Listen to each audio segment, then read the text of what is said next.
How you going, fellas? G'day, Ray. G'day, Pete. G'day, fellas. How are you? Oh, man. Yeah. Pretty good. His dinner. Want to cool the place down a little bit. But I haven't got an aircon in this room, so I just opened the place up a bit. So aircon in the other room, get in there a little. You going exit? You're warming up on the long necks, Pete. Yeah, well, I've drank a box of them already. Well, it's only 2 a day, really. And then I go out after that. So I have a couple of bottles of Leo before I go out at the house where I'm staying, and then I get on my bike and I'm out. So my mate came in last night from Australia. A good mate of mine. Actually came Thursday night, but he got here real late. So I took him out into the heart of the darkness of Hua Hin last night. Oh yeah. And he just actually called me before. He texted me. He just got up. I think he texted me at 1 o'clock. He just got up. He reckons he was really fucking pissed. So didn't disgrace himself. Did you get takeaway, Pete? What's that? No, takeaway. He was keen. Simon was keen. He was keen to get on a bit of takeaway, but I think he's just got to find his feet. I think it's been 3 or 4 years since he's been here, and you know what it's like being over here. When you get here the first time, it's kind of you know what I mean. Was he shy? You got to get your head round it, don't you? Yeah. Yeah. It's a bit of a trick. About 10 minutes, doesn't it? Oh yeah. What's the prices like over there at the moment compared to say 5 years ago? Is trouble? How you going, Tim? G'day, Timbo. How are you, mate? Good to see you. Yeah, good to see you. Can you hear me okay? Yeah. Loud and clear, mate. Loud and clear. Oh, the prices. I reckon they haven't gone up too much. It depends where you are. Like if you are suckerhorn about Bangkok, if you're drinking the bars there, like in Nana, and let's just talk about alcohol, obviously. I mean, that's a good example. But down here, you're paying, bottle 90 baht, 100 baht for a big bottle, $4. I'm just curious. So you do tend, the prices do tend to change. It just depends where you go. But it's not as cheap as it used to be. We know that, but the dollar's not going too well at the moment. I think the Australian dollars now is down to 22 or something like that. Really? Yeah, it was. What was it, Jono? When you were here, when you first came over in November, it was nearly hitting 25, wasn't it? 24. 24. Yeah, 23.2. 24, didn't we? Yeah, I think we did 24 point something. I think it was right up there. We got 24. I think it's strange. I saw the other day the Australian dollar got up to the highest it's been in 5 months or something. I thought, that's good. There'll be a little bit of a jump in the Thai baht. And, it was on 23. There's no movement at all. 23 at the moment. Yeah, it's gone down to 22 here. That's right. So, so it's not the best, but still, still get bang for your buck. I'm staying in this house here, this 2-bedroom house, for about 1,000 baht a night. So I think that's pretty good. That's a pretty good price.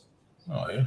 So it's a house really. It's got a kitchen. Not that I use the kitchen, but it's got 2 bathrooms. Got a beautiful outside entertainment area, and it's got a lounge room and dining room and all that stuff. So yeah, right.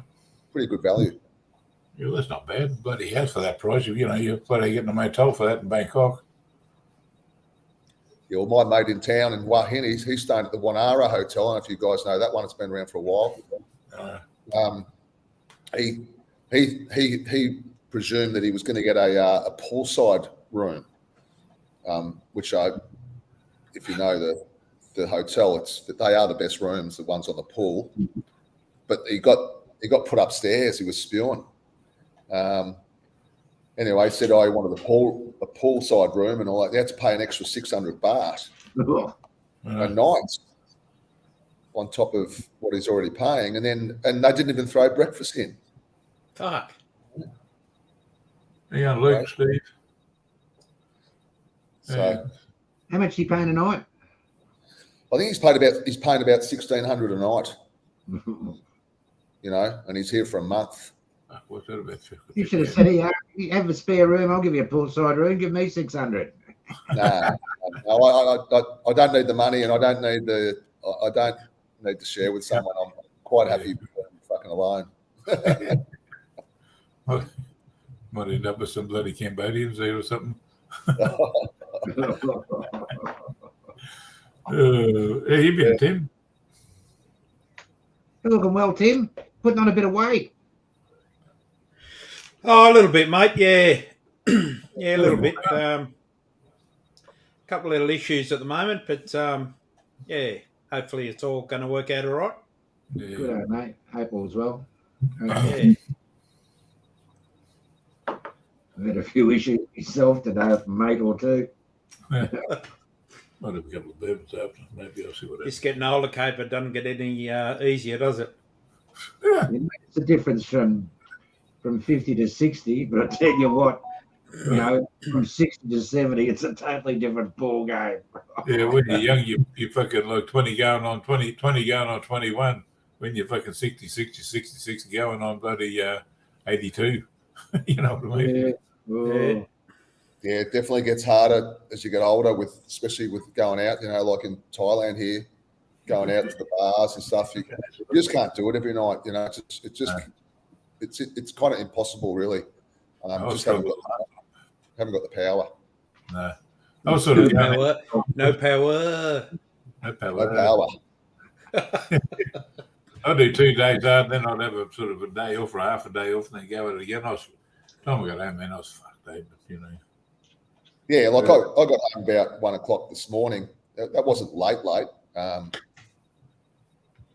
but it's, you know, I was speaking to some mates of mine today, and they were saying, "Oh, you're going out tonight? It's Saturday night." I said, "It's Saturday night every night in fucking Thailand."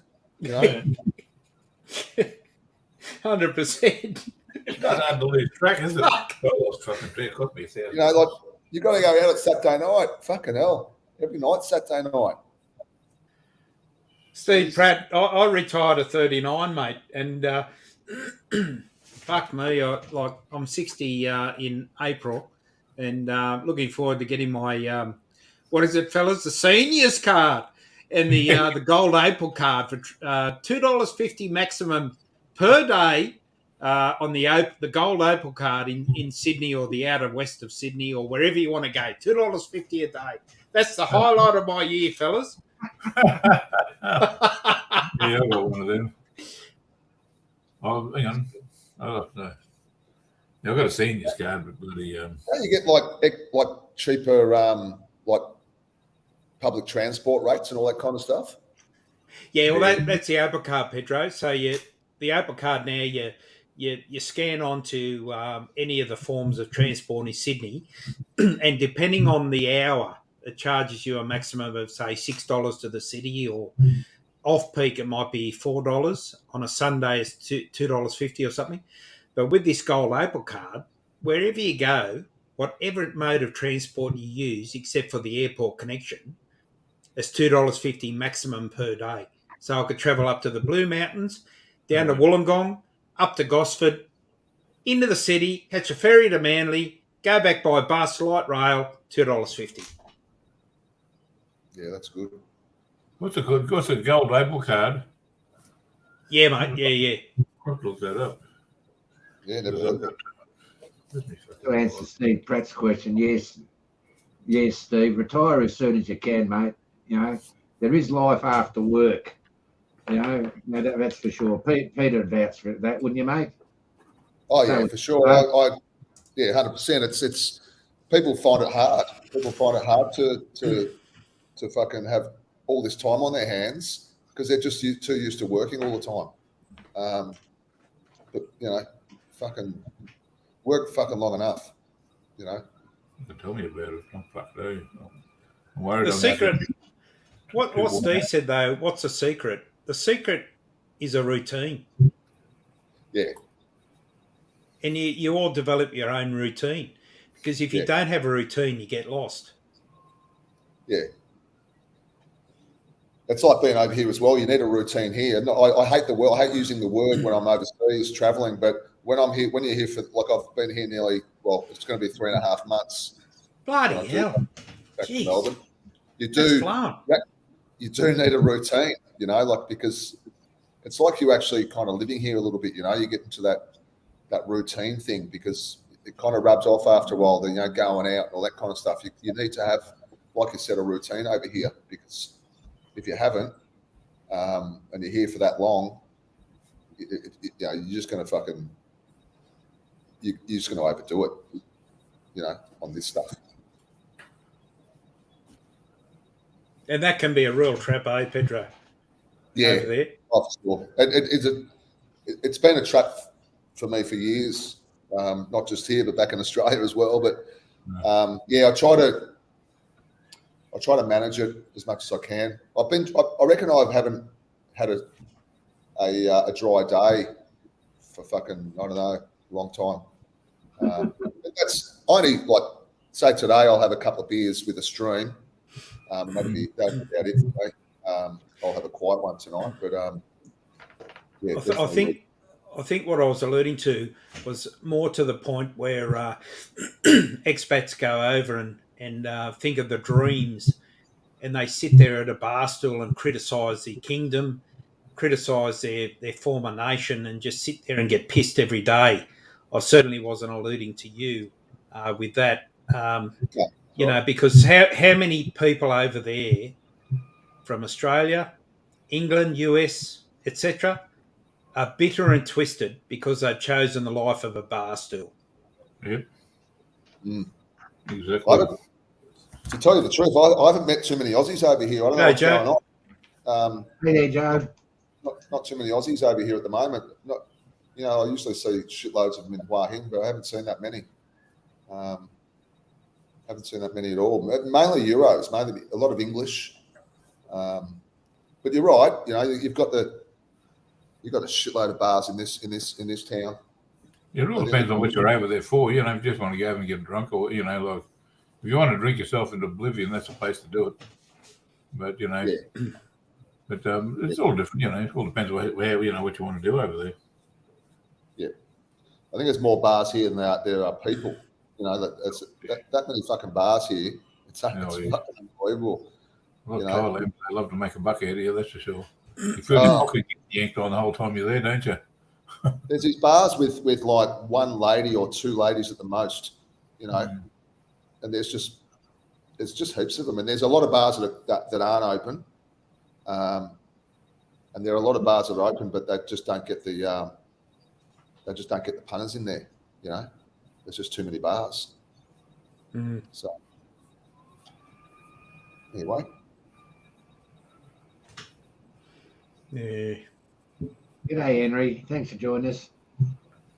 Yeah, I try not to spend too much money, you know, even when I get over there. And I want to look around, you know, I don't know what I want to do. I don't know where I want to go.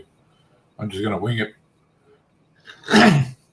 Well, that's what you've got to do, I suppose. Just wing it. You come up with a bit of a rough idea, rough plan, and you know, things change. So find a rhythm, I'll settle down, you know, but don't, well, you know, I'll just come back home. You know, it's just getting too fucking dear here to live. It's not just that, it's all the bullshit, you know, like, at least over there, you know, the people are friendly, you know, you feel safe, not so much safe, you do feel safe over there. And, you know, you can have a good conversation with anybody over there. Yeah, they're just, you know, unless you go start talking to fucking Westerners, enough of them, they'll just grunt at you, you know. Yeah, no, you're right. It's like even in here, I've been riding the push bike around, just an example, and I've got a lock to lock it. So I go to the beach or to the bars or shopping, you know, to say Blueport, and I won't even lock the bike, and it's always still there when I get out and when I come back. If you did that in Melbourne, that bike would have been gone fucking a long time ago. Yeah. If you don't want rubbish, you just chain it to a pole down there, or even up here, eh? You just come back 10 minutes and even the change gone. You know, they just don't. It's really not. I don't know what the crime rate is here, but it doesn't seem to be. I've never had I don't seem to have a problem here, and you don't see. You know, the only problem I really see is when fucking falungs get too fucking drunk, you know, in bars. That's the only fucking problems I see. Other than that, I saw an article yesterday, Pete, down your way that I was in Pratchett Kirricone. I think they said they had 4-metre waves hitting the beach. really. You know, and I think you're saying the other day when I was chatting to you, you said, oh, it's pretty windy and a bit nasty down the beach. Uh-huh. You know, like I saw a bit of footage. You know, it didn't look too appealing to go for a beach walk, that's for sure. You know? You see Auckland? Yeah, Auckland. Fucking hell. One of the bus drove down the road and he's just getting bloody washed away. Fucking hell. No. I had a memory today pop up on my Facebook, and it was this time in 2016. I was in Bangkok, waiting to do a bicycle ride from Bangkok to Phuket with one of my best mates and his wife, and we were staying in Bangkok in Silom, Saladang 2, at the Silom. What was it? The Silom Suites or something, and a memory popped up. I went to what? Saket Temple on the Mount.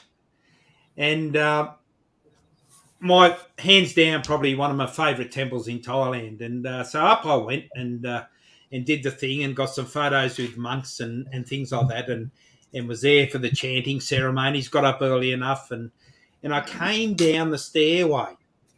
And those who know what's Saket, you come down the stairway on the other side and you come to a little mini temple with some quite outrageous figures of vultures eating people's guts and stuff like that.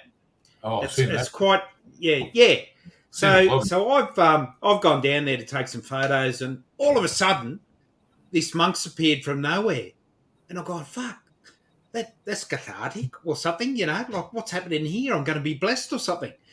And he's lobbed up, and I've taken some photos. I've asked him, like in, you know, broken English. He didn't understand a word I was saying, or I didn't understand him. But I took some photos of his face and got some nice photos. And then all of a sudden he started tapping his bag, and I'm going, I don't understand, you know. And at the end of the day, he was after a little bit of money. Sure.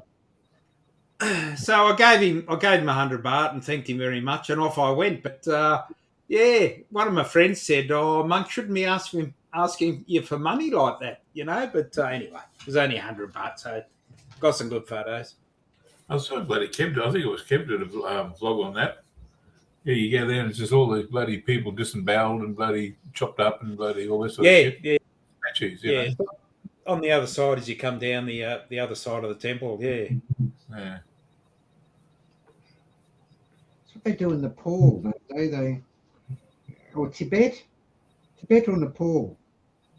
Nepal, I think it is. You know, they go and chop up all the bodies and throw them out on the mountain for the vultures. You know, like the never-ending wheel of life. You know, like you die and they feed you to the vultures. Yeah.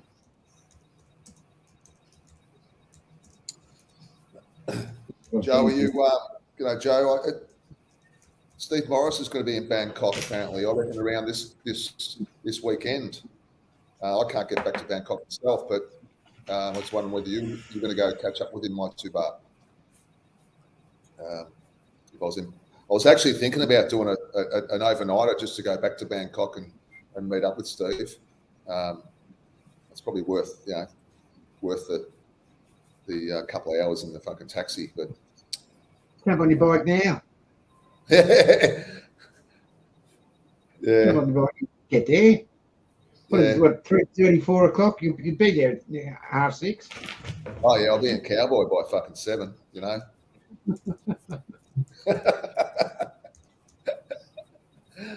Oh shit, that seems like so long ago. And what's the deal with that new train line there? They're going to run like those ones they run around Bangkok out to Waihin, are they? Eventually. Yeah, I think so. That's gone. They've gone up. So where the train station is in Waihin, it's a bit of everyone likes going there because it's really old kind of station. Yeah. But they're building. It's like the freeways in Bangkok. They've built that train line, up on fucking concrete. Yeah, stumbled across a bloke doing drone footage along the new train lines. The double train lines beside the old one, and around it's the going bloody up. It's going up. It's going up as the tyres love going up. I never realised. Sorry. And the station, the new railway station is actually been built on top of that concrete fucking. Yeah, I saw that. Whatever. Yeah. That's the thing I put up on our chat page. I just stumbled across that and I was watching it. I thought, shit, hello, I enjoyed it. Yeah, I don't think it's far off completion, really. I think they're pretty hard at it. I reckon the station's even looking. They've done a lot more since even a month ago. So it should be up and running soon. I don't know why. Maybe got the new trains because these trains are pretty old. The ones they use. That'd be a good trip in a comfortable train. Be a lot cheaper too. Yeah, definitely. I don't like travelling by bus and minivan and even taxis long distance. So I'd rather fly, but the trains in Thailand, I reckon that's a good idea. I'd go by train. If a train was going to the destination, I'd definitely choose the train. They've got an excellent bloody train system there. You see the price of beer in Australia going up. They whacked another tax on it. Yeah, Rick Nielsen's just mentioned it. Price of a schooner is going to be $12. You can. Yeah, it's gone up. They got on the news tonight. They whacked it up. But you go to a place like Weddy, Jono, Charlie Chan's, and it's still sensible. Yeah, one of the lads just mentioned it's gone up from happy hour's gone up from $5 to $6. Well, that's reasonable. You don't mind that. There you go. Well, but it's 8.7% bloody tax on to something. I think it was. I could be wrong. Something like that. Mate, on a $50 carton, we're paying $20 plus tax. Yeah. It's never yet now. Yeah. It's fucking ridiculous. When I went out the Pacific Islands out to Vanuatu, you buy a litre bottle of OP Bundaberg rum out there for $12. That was in shit. That would have been 6 years ago. You come back here and you don't get it for that price. I bought a bottle of Sinatra blend, Jack Daniels, a litre bottle. It was in a case. I paid just over $100 for that, and going back in was close to $300. They got a markup on it. Now, Pedro, I've got to ask you a question. I was watching. Mate. I was watching in bed in the fart sack last night. I was watching Exit to Thailand live, and Owen was on the chat, as was Ray and Zimmy, and there had to be a question they alluded to that it had to be asked of you tonight, and that question was: when Owen identified you walking past, did he run up to you like a fanboy and flutter his hands and go, "Oh, Pedro, oh," or was he like a normal Aussie bloke? "G'day, Pedro, how you going? My name's Owen." Well, I was just walking down the street with the missus, when it was the middle of the day, and I just heard this, "Pedro," and I looked around, it's fucking Owen and Capio. They didn't run over, but they've come over and identified themselves, and it was good to meet up.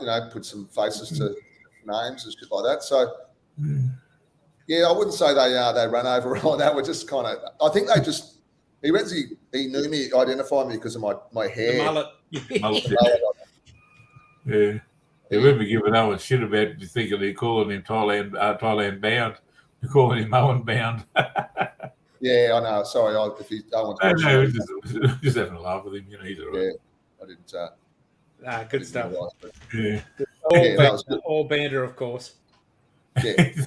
he thought the friendship bridge from Laos, to bloody Thailand was a Thai friendly bridge.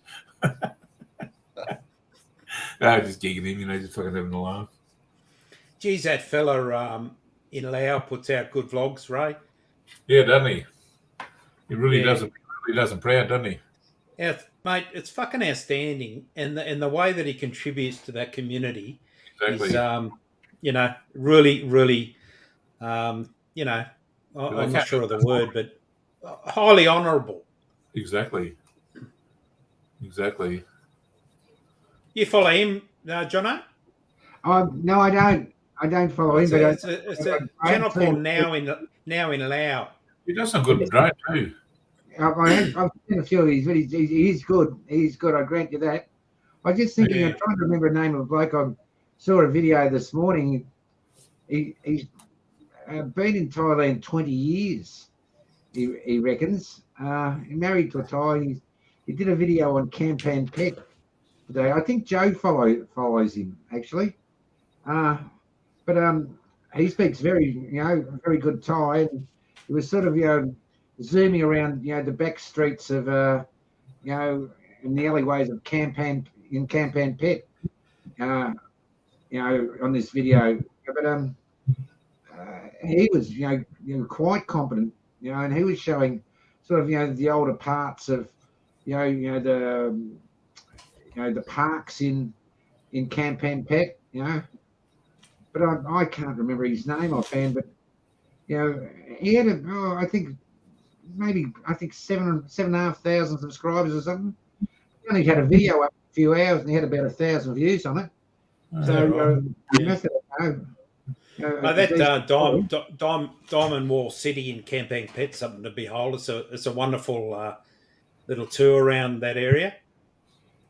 I wish I think Joe actually follows him. Well, I've ridden around that twice, that Diamond Wall City, and it's just a beautiful little national park surrounded by the walls of the old city.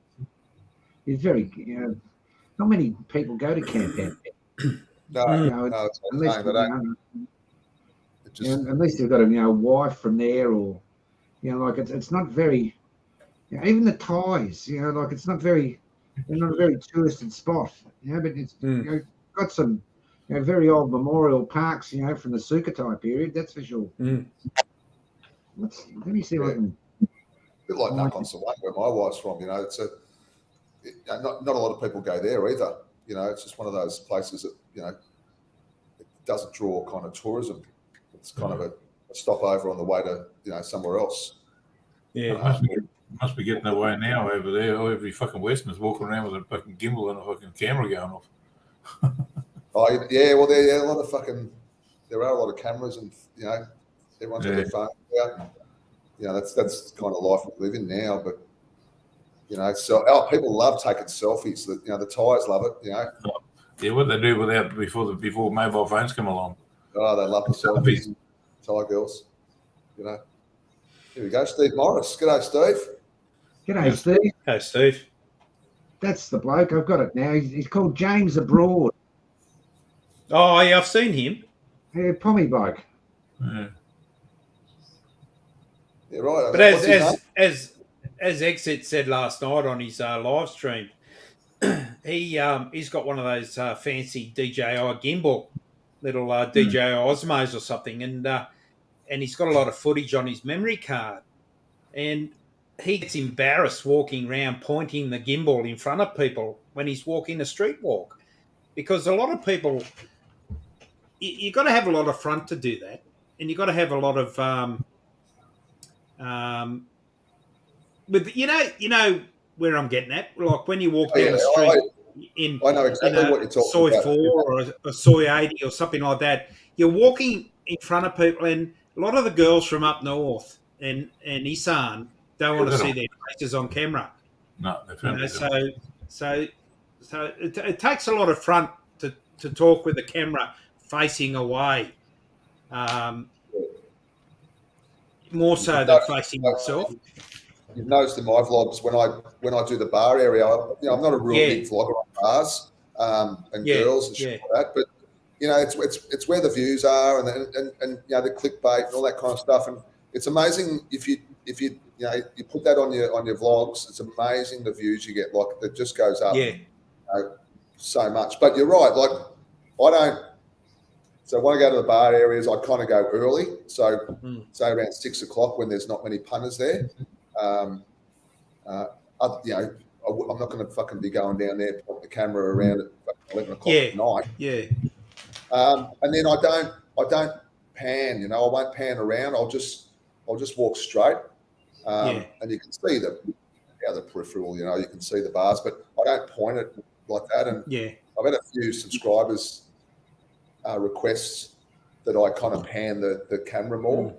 They're not seeing that, but there's a method to the madness, so to speak. But it's 100% that the title of a video reflects. Now, you remember, you blokes, a couple of months ago, I sent you guys a link in our Facebook group, and I said, you're not going to believe this. I stole or borrowed a video off Instagram about a French bulldog, and I put it on YouTube, and I titled the title "Attack." I got 19,500 views in 2 days. Yeah, I remember that. Yeah, I've gone into my analytics, and they're all from Pakistan, bloody all the warring countries, Russia, Ukraine, all of them, mate. And I've gone, bloody hell. Like it looked like, for all intents and purposes, it looked like I was dropping views on it, right? But I shit you not, that's how it went. And I've tried it again. I've tried doing attack French bulldog and all that sort of stuff. It doesn't quite work, just as that simple word. When Cambo did that time, it was like that. Big Jimmy had one like that too. That Iceberg fallen. Still up there now. We got a pile of fucking views on that. But, I was walking down the street the other day and heard my name get called out and turn around. It's Johnny. It's Johnny, and he's in Johnny. the Ford Escort, and he was coming out of some soy. He had the missus in the front passenger seat, and he had the Escort. And we had a bit of a conversation. He was going to Bangkok last weekend. I just thought about maybe catching up again before I go home or whatever, and then he flattened it as he took off on the Escort, like it's real noisy. He must have one of those hot dogs on it or something, like it's a noisy fucking thing. And he's taken off down the street, dropped the clutch, didn't axle hop. The little Escort. Classic. Interesting to have a look underneath that, see how they set it up. Yeah, fucking noisy. Yeah. Yeah, I don't know what I'll tell you what, it seems like he's making a quid out of those T-shirts and stuff the title's doing. Yeah, he might be. Yeah, he gave me a T-shirt and a stubby holder somewhere. One of his shirts, actually. I think I gave the shirt to my wife's brother. I gave it to him for fucking Christmas. Sorry, Johnny, but it was a good Christmas present. Yeah. Oh man. G'day, Owen. How you going, mate? How you going, Owen?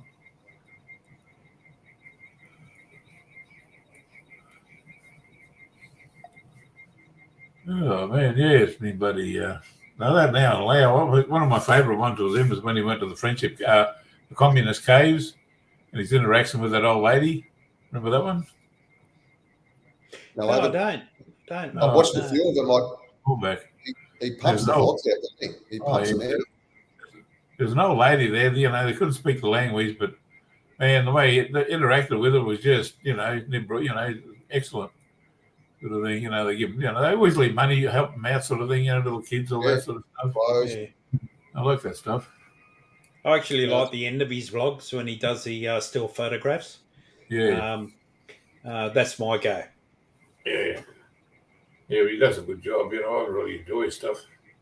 Yeah, that's we can chuckle out one of his shared, the couple of that dude eating those bloody food challenges. He's a funny prick, dude. I remember when he only had about 1,000 subscribers not too long ago, and you have a look now. I think he's got about over 50. Yeah, 50 now. Yeah, so he's looks like he's got a good little business there with the restaurant and that, though. Yeah. Yeah, it's probably worth checking. Checking it out if you are in Laos. I'll probably go down there.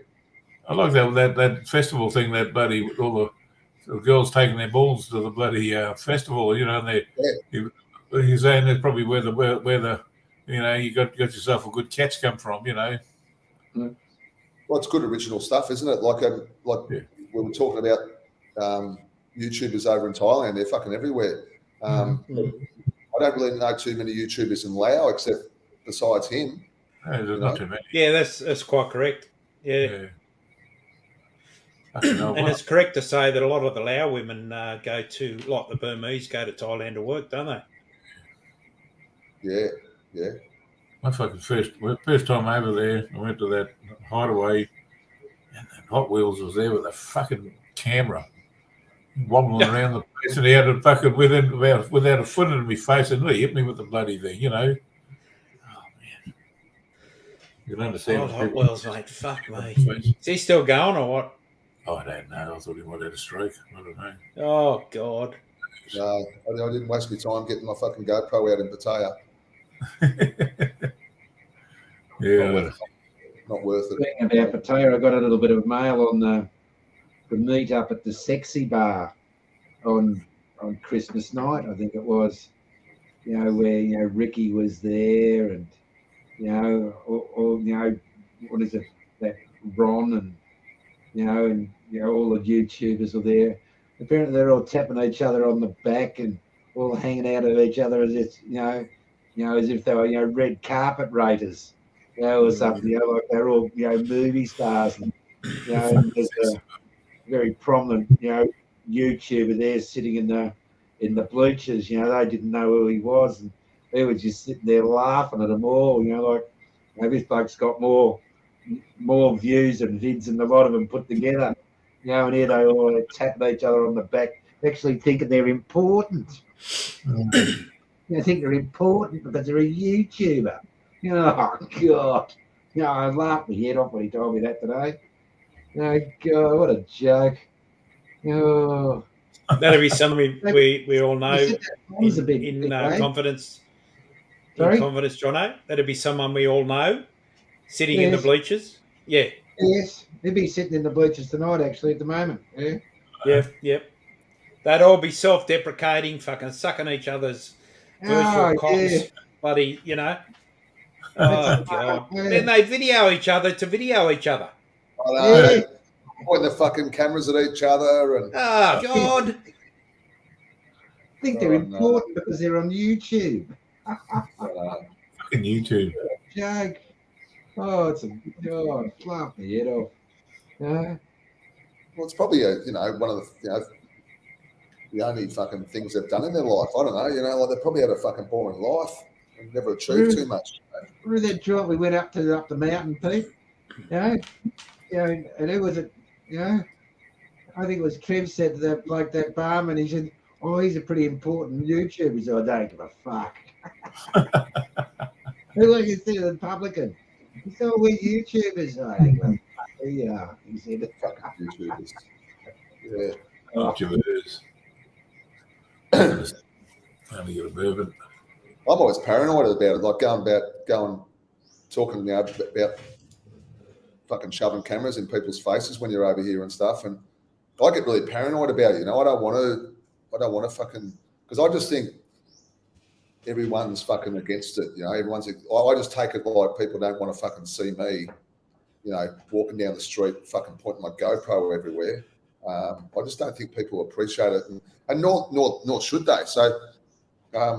I do get a little bit paranoid when I'm out doing a bit of vlogging. I do kind of try and do the right thing. You're doing all right, mate. Your vlogs are outstanding. Yeah, thanks, mate. It's good. I'm having a problem at the moment with my Apple computer. I've just got my storage. I can't upload videos at the moment. I've got storage problems, and I fucking can't work it out. Mate, get yourself get yourself one of these. It's called a Lacey hard drive, Okay. and these are bomb proof. These things. Now, what sort of Apple you got? You got a MacBook or a MacBook Pro? MacBook. MacBook. What is it? No, just a MacBook. Okay, there's a little slot. There should be a little slot on the right-hand side of your MacBook where you can actually put a mini card in an adapter, and those mini cards go up to 556 gig. And you can just slot it into the adapter and slot it in, and it gives you an extra hard drive in your MacBook. Right. That's what I do with mine. Well, it's called an SD card, but it's a mini one. Yeah, right. Or you can get a full SD card and just slot it in the side. And if you've got that slot in the right hand side of your MacBook, I've got a slot in the right hand side of my MacBook Pro here, and it gives you a lot more capabilities because the only memory I've got on my MacBook Pro is 128 gig. So when you're out and about doing trips, it fills up, as you say, it fills up too quickly. So I always carry two of those Lacey hard drives with me when I'm overseas or touring around Australia, and I dump. Once I've made a video, I dump the video onto those and dump all the photos, so it clears up the memory on the thingo, and then I put that extra card in. So that might be a solution for you, mate. I'll definitely have to do something because it's a pain in the ass. Fucking trying to upload videos. I just trying to fucking delete files, and I delete the wrong files. You know, the ones I should have deleted. But especially when you start taking drone footage and stuff like that, mate, it fills up very quickly. Yeah, they do, don't they? They don't hold a lot of storage, do they? These computers. And with Apple products, mate, to get extra gigabytes in your hard drive, it costs a fortune when you initially purchase it. So you're just better off having the external hard drives. Yeah, external hard drives. I've spoken to Joel about it a couple of times. Get that sorted. Oh, my two Bart. You Windows fanboy, you. Speaking of computers, I had to get the little bloke a new computer for school. He's going to a new school on Monday, and we had to go and pick it up yesterday. 2,300 it was, the computer. Got it home, he said, "It's a piece of shit, Dad." And I said, "Oh, grass." He's quite surprised, he said, "Why does the school have to get this piece of rubbish?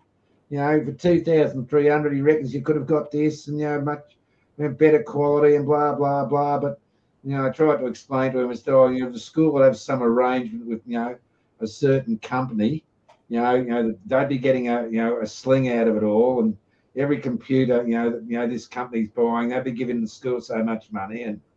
And anyway, they've all got to have it. Like there's a choice between that for 2,300 or another one for 3,300. Like no choice. You can't bring your own.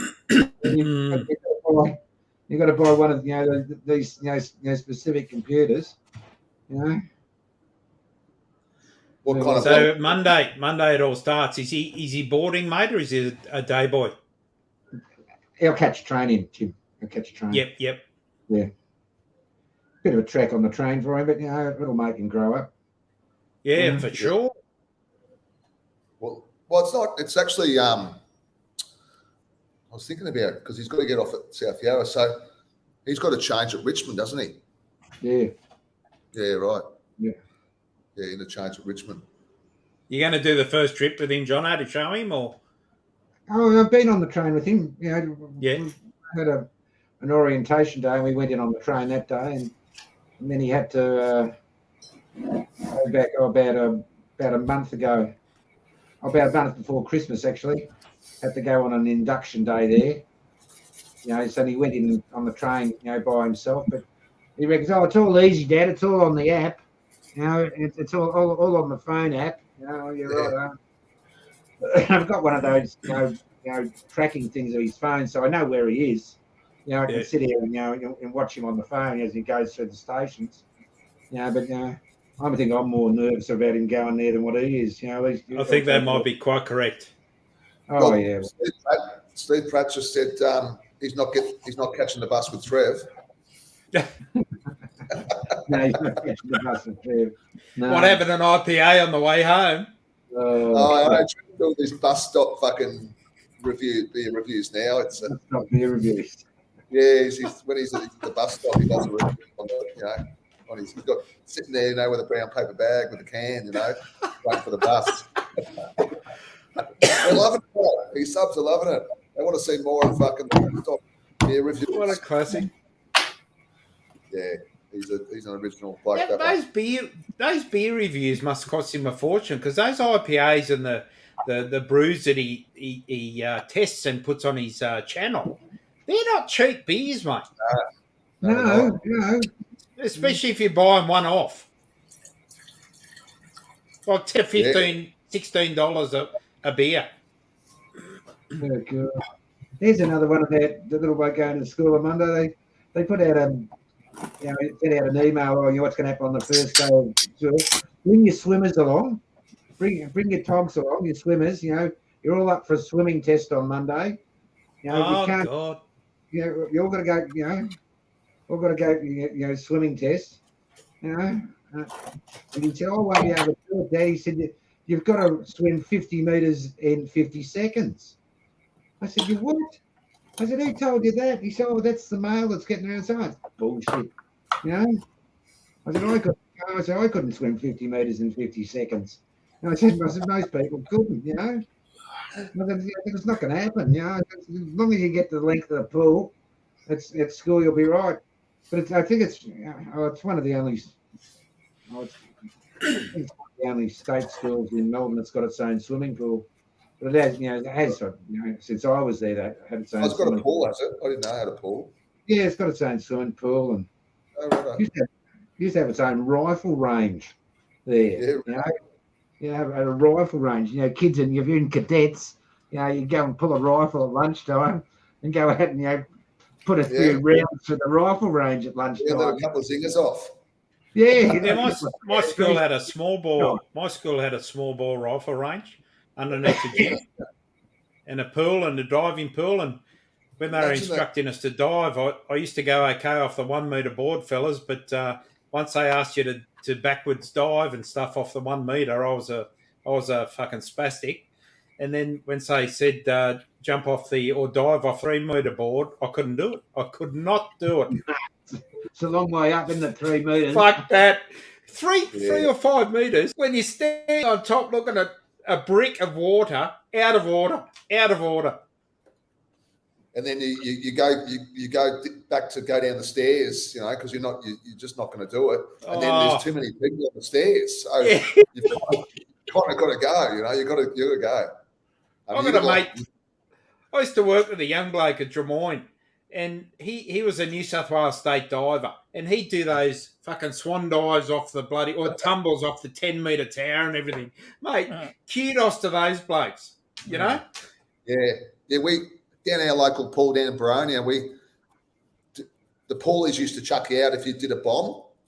And we'd before, if we were going home and that on our, going home, we'd always go to the diving pool and 10 of us would do one after each other, fucking horsies and bombs, and the poolie would blow his whistle and he'd point to the exit sign and everyone's fucking, everyone's loving it, and that's how you used to get kicked out of the pool for doing bombs. Problem is, though, if you do a horsey off a 5 meter platform, mate, you bloody end up with your Jets crackers around your neck and you can't walk or talk about half an hour. Yeah, $495 if you want to do water polo. Yeah, $495 for the water polo. Make sure you got long pockets this year, Jono. You want to do rowing $1,750? That's a small one. Down the Yarra. Henry's on the mark. They used to have small bore and stuff at his school. Yeah, right. I've never heard of it. I've actually never heard small of that. bore. It's only a short range, Pedro, but it's normally 22s and target shooting sort of stuff.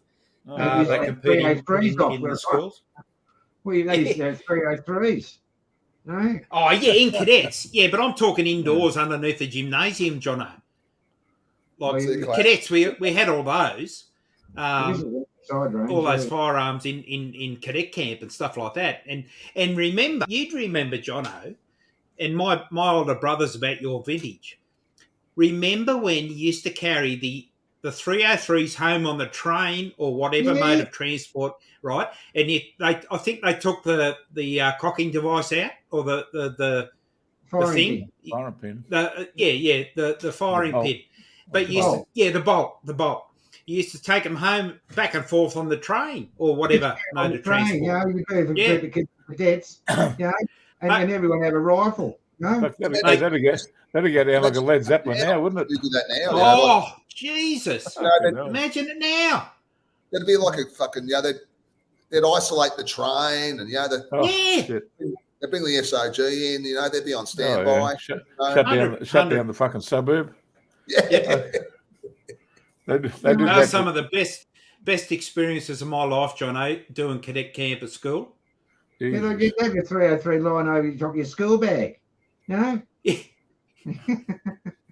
You know, like you're blocking the door to get in the train, you know, like you'd have to climb over about half a dozen 303s to get onto the train.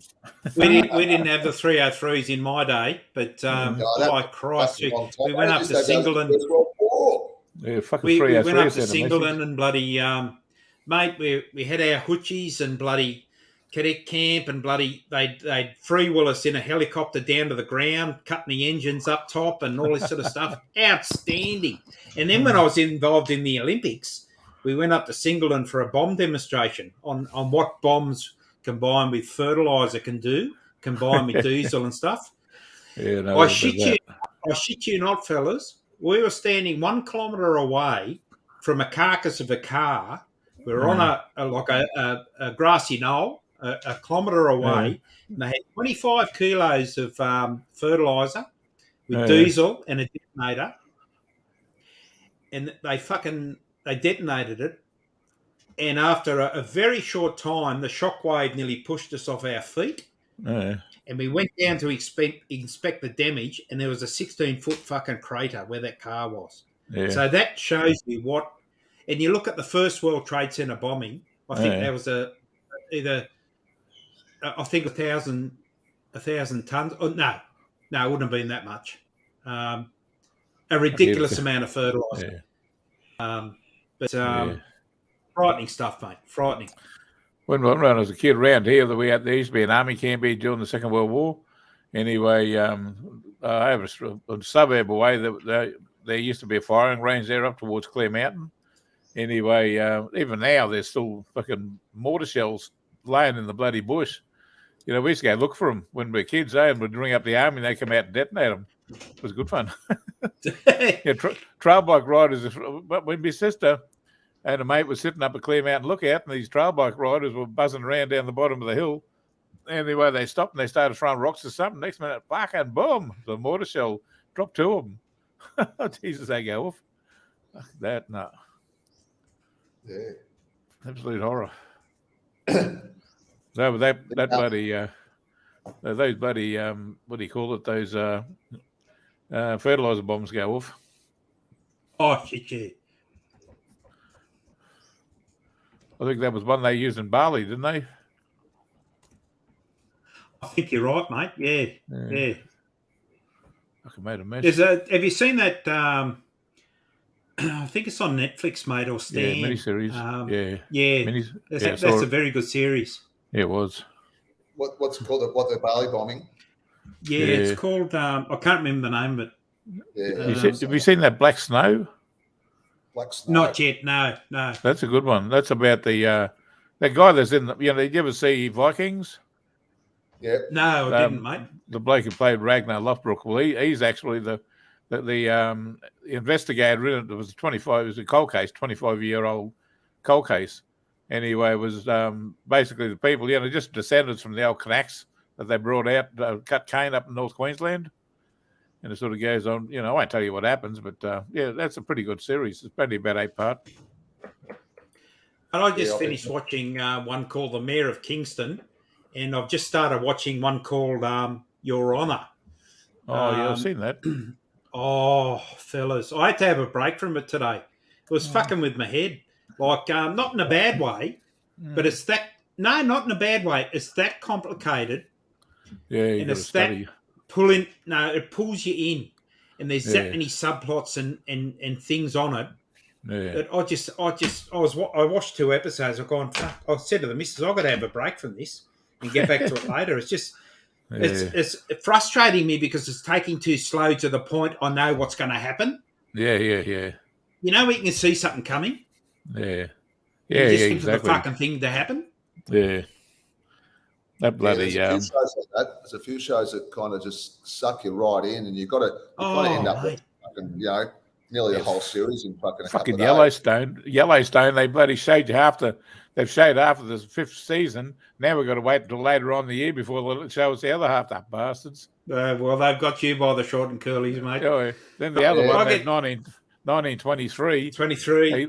They got to have a 3-week break there, the bastards. That comes back February 6th, mate. But Pedro, I get invested in some of those convoluted shows, and I really get invested, mate. And fucking, I get a bit emotional, fucking, mate. I sound like a softie, but I don't mind admitting I don't know about you, Jono, but as we get older, you might be a harder man than me, but I get a bit teary with stuff.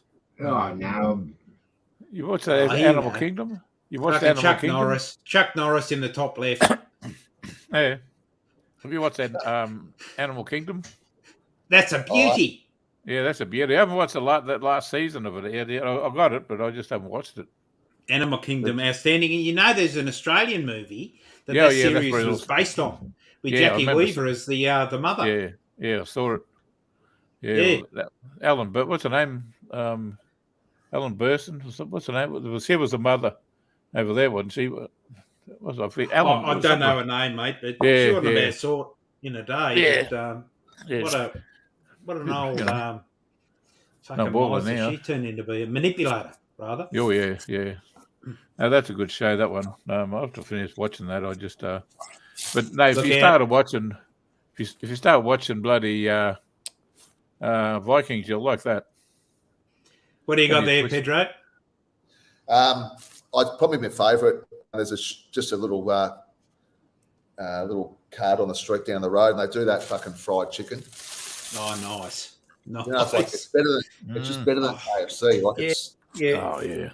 Fucking hell, it's lovely. You get out 4 or 5 pieces, like you get the good ones, And I've eaten a couple of them, but you get about 6 pieces for about 120 baht. So that's my main staple food when I'm there: fried chicken and bloody and mango sticky rice in the fridge.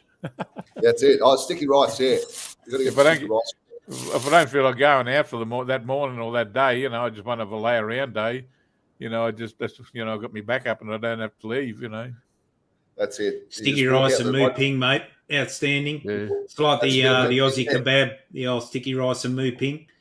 But you got to watch those bananas, mate, on your teeth. The bananas, the fried bananas. Oh, they're nice, aren't they? The fried bananas. They're Todd.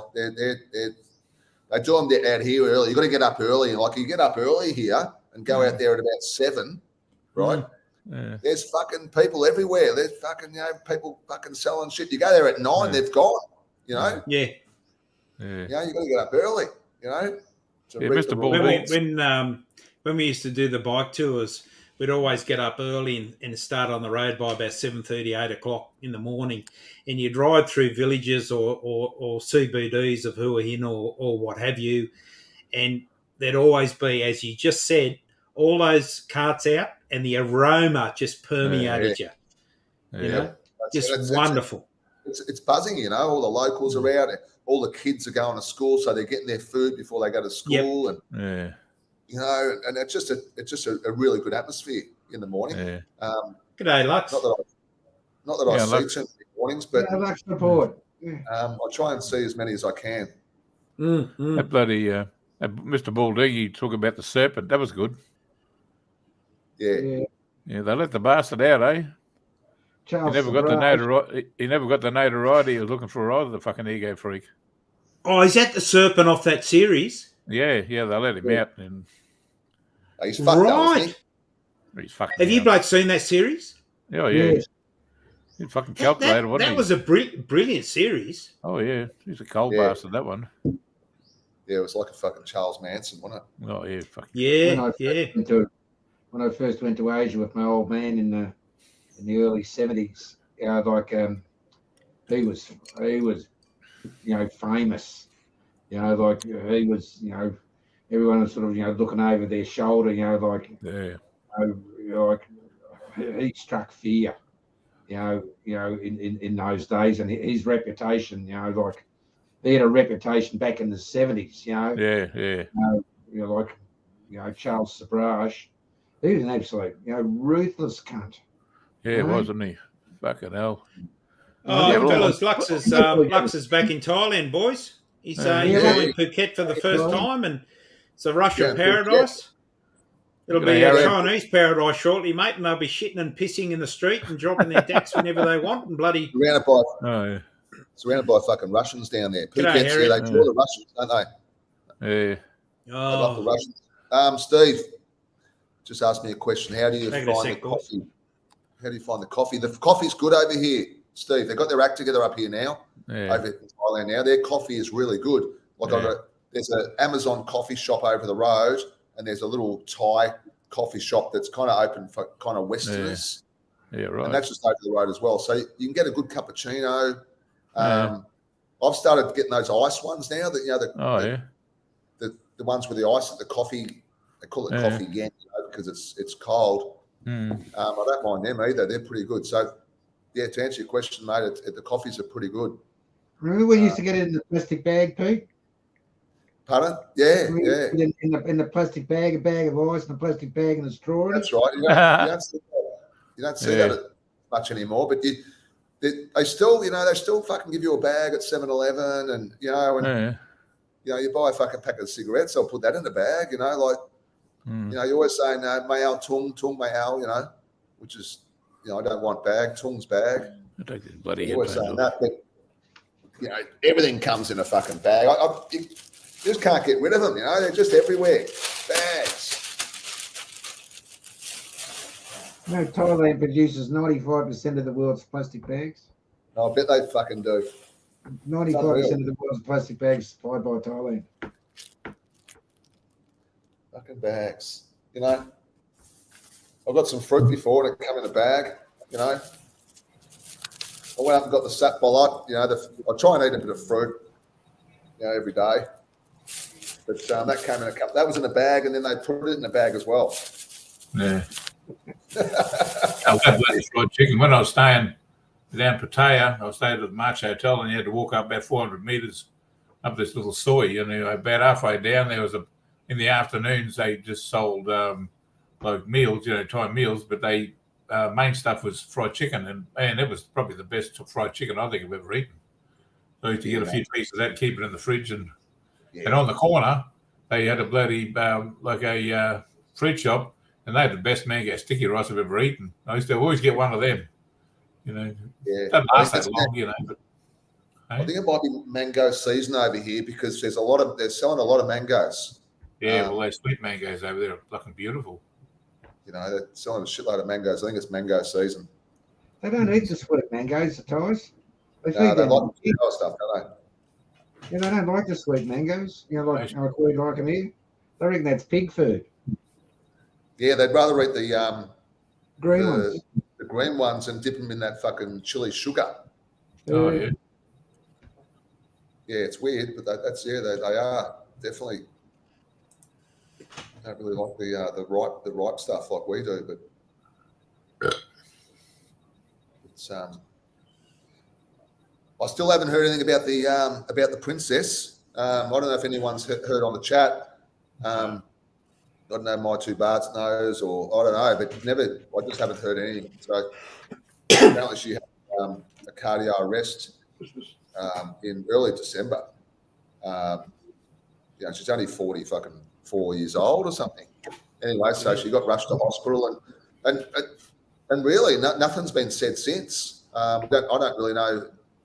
The Thais don't like talking about it. I've asked a couple of Thais, do they know? And They just don't want to fucking talk about it. So who knows? I don't know whether she's all right or because I don't really want to get locked down in Thailand, you know, because if she does pass, I think they will go into a mourning, you know, the Buddhist way, and maybe shut down Thailand for you know a few days or whatever. But I'd rather be out of the country when that happens. Yeah. But who knows? I don't know. It's nothing's on. I haven't seen anything on media or anything. So, do you know anything about that, Jono? Or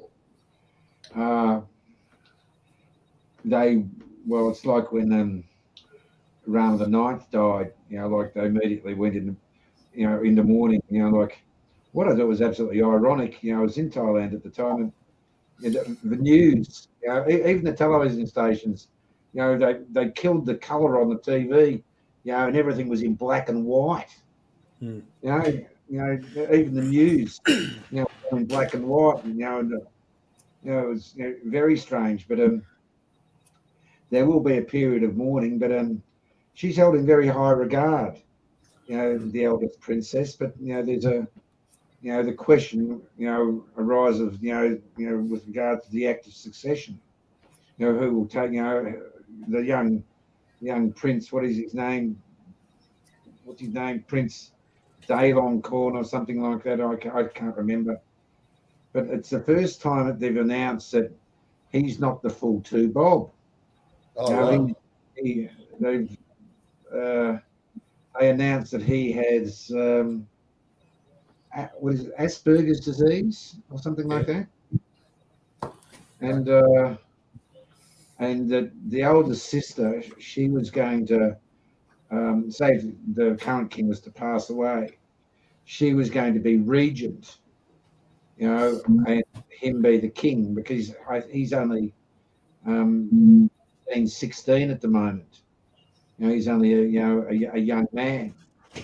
But you know, I think it's. But if she's not around, you know, if the eldest sister's not around, well, who's going to become regent?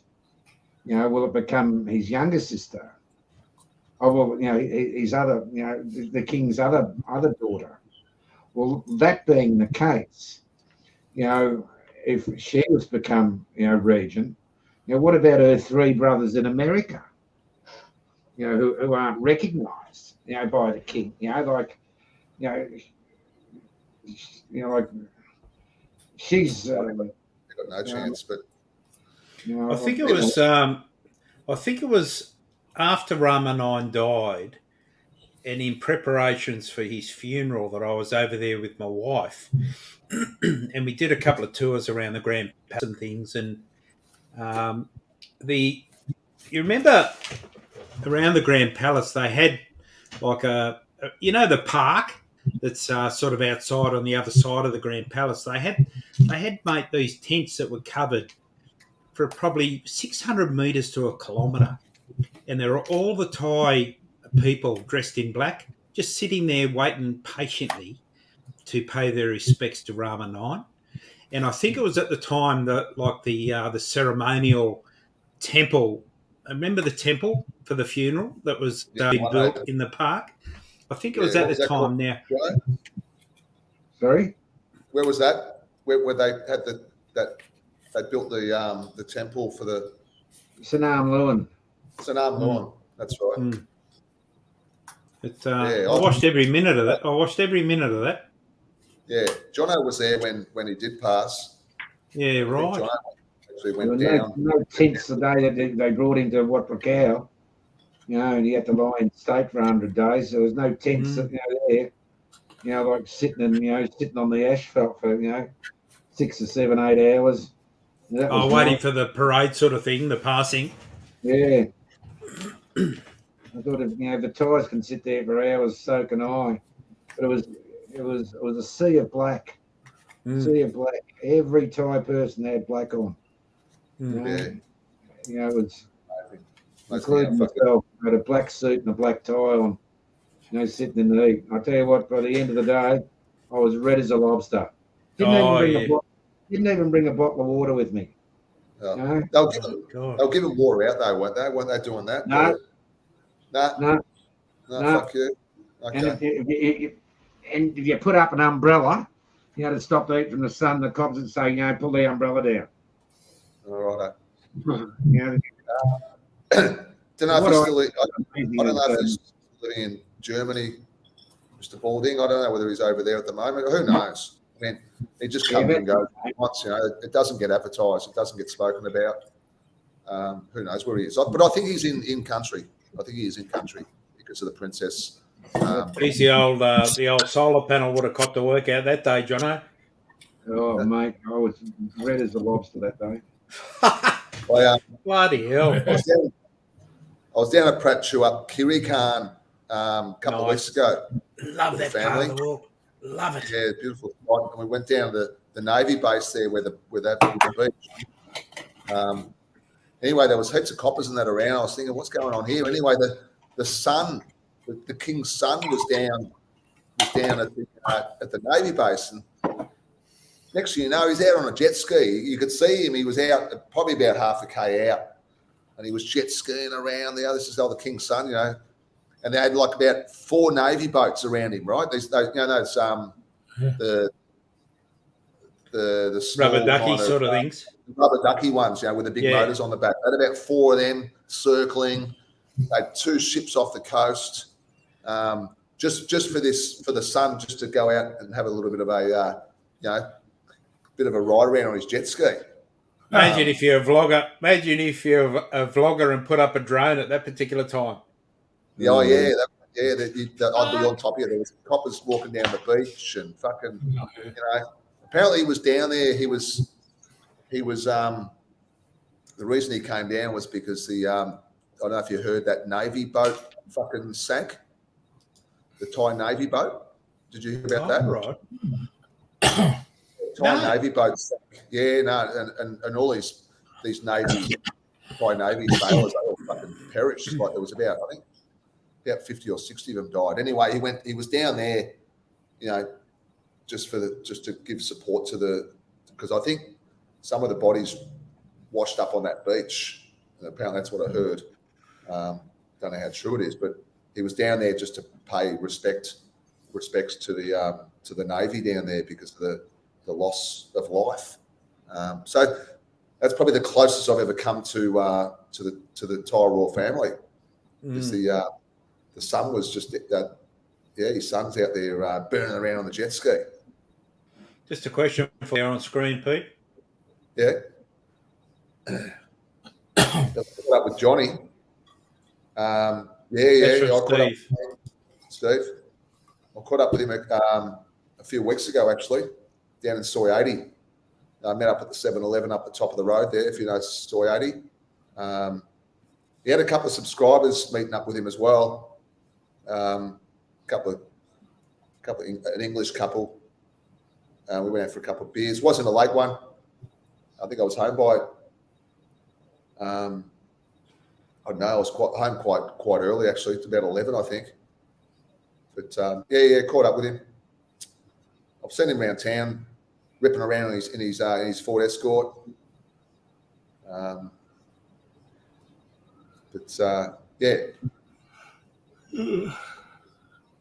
Soy 80. I think he likes Soy 80. I think that's his go-to spot if he does go out. There's like 3 areas really here. It's Bindabat, Soy Bindabat, and then there's Soy 80, and then there's this new place down which you would have seen on one of my vlogs, Soy 94. Oh yeah. Which is a kind of new place now. They're trying to put everything down there now over the train line. I don't know, so fucking big. Yeah, it's massive. It's massive. It's just like I just don't think they've got the draw card enough. Like they've got too many bars. I think they just don't get that many people here. But they're talking about. I think that I did hear that the reason they had all these new bars open down at Soy 94 was that they were going to move Soy 80. So they're going to get rid of Soy 80 and move them all down to 94. Because Soy 80 is kind of on a soy, but it's you get cars and motorbikes fucking dragging up there every night and day. It's not too fucking safe. So I think I did hear a whisper that they wanted to move soy 80 down to soy 94. Hence the reason for all the new bars down there. We'll see what Another one happens. from Steve Pedro. Would you recommend Hua Hin with a 4-year-old? Yeah. I took my daughter there when she was she would have been 1. Yeah, it's a family. It is family. Yeah, no problem. Yeah, family orientated. It's not in your face here. It's not potato. It's quite laid back. Yeah, no, definitely kids. You see families here all the time. You probably stay at one of these resorts somewhere with a pool and stuff. You know, if you've got children like that. But yeah, no worries. Really family kind of orientated here. Speaking of family orientated, I'm going to go spend a little bit of time with Sarah. This is our last Saturday night together before he kicks into a little bit of seriousness in life. You know, Indeed, mate. Yeah. Oh, he loves it when Dad does a live show. He plays Mary L in the lounge room on the big screen. He's got the games going on in there, and I'll get him. He's just gone from the top of the heap to the bottom of the heap, Jono. Oh well, I don't know if you'll go to the bottom of the heap. No, you know what I mean. Primary school to high school. Oh yeah, right. He was at the local high school, and yeah. He got 4 awards last year, and was Ducks of his year. But I'm trying to tell him, don't expect to be Ducks where you're going, at this school, mate. I said there's going to be a lot of well, it's the smartest kids in the state go there. It's the smartest 300 kids in the state. You can only get in on your academic excellence. And if you don't make the cut, it doesn't matter how much money you got. It's not like Melbourne Grammar, where you buy your way in, or Xavier, Scotch College, where you buy your way in. If you don't have the brains, you don't get in. Full stop. If you don't make the cut, fair enough.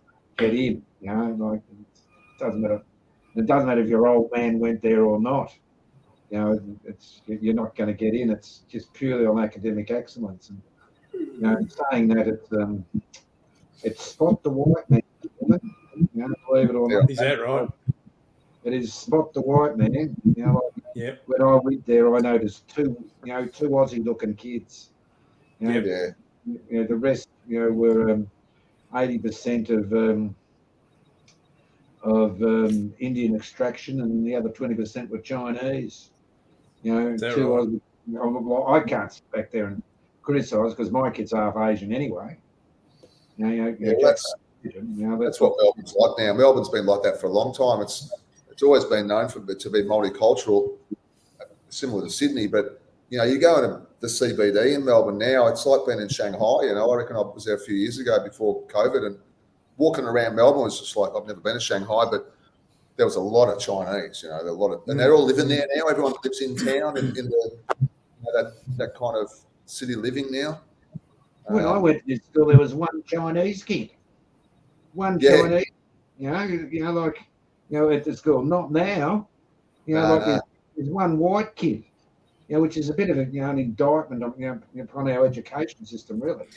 There'd be a few Magumbis thrown in too, I reckon, Jono. Oh, go on, Tim. Go on. Yeah. We will see, but not bad. School Blaze is pretty cheap. That was only $210. Oh God, he hasn't got a boater, has he? No. We got rid of them in my year. When I went there 50 years ago. God. I remember Dad used to buy me a boater every couple of years, and the smart kids fiberglassed them, but I fiberglassed them without the fibre, so mine never lasted as long. And back in the 70s, they were $130 each. Those fucking boaters. What was the school uniform? $1,350 for the school uniform. Oh yeah, nice. Yeah. Textbooks gratis, or you got to pay for them as well? Right, you're kidding. Textbooks, you got 3 textbooks, and the rest are all sort of online stuff. And the licenses for that, in the 3 textbooks was, what was it, $700? The textbooks, 2,300 for the computer, and the voluntary fees, the voluntary contributions. Voluntary. The voluntary contributions are $4,800. They'll be voluntary, all right. I'll tell you that now. Yeah. I'm glad my young bloke's finished. Not bad. Free education. Free education. It's not a private school. We'd paid for the private, and then on top of that was the others. Oh God. Yeah. Just a quick tour of the house, lads. Yes, please, Pete.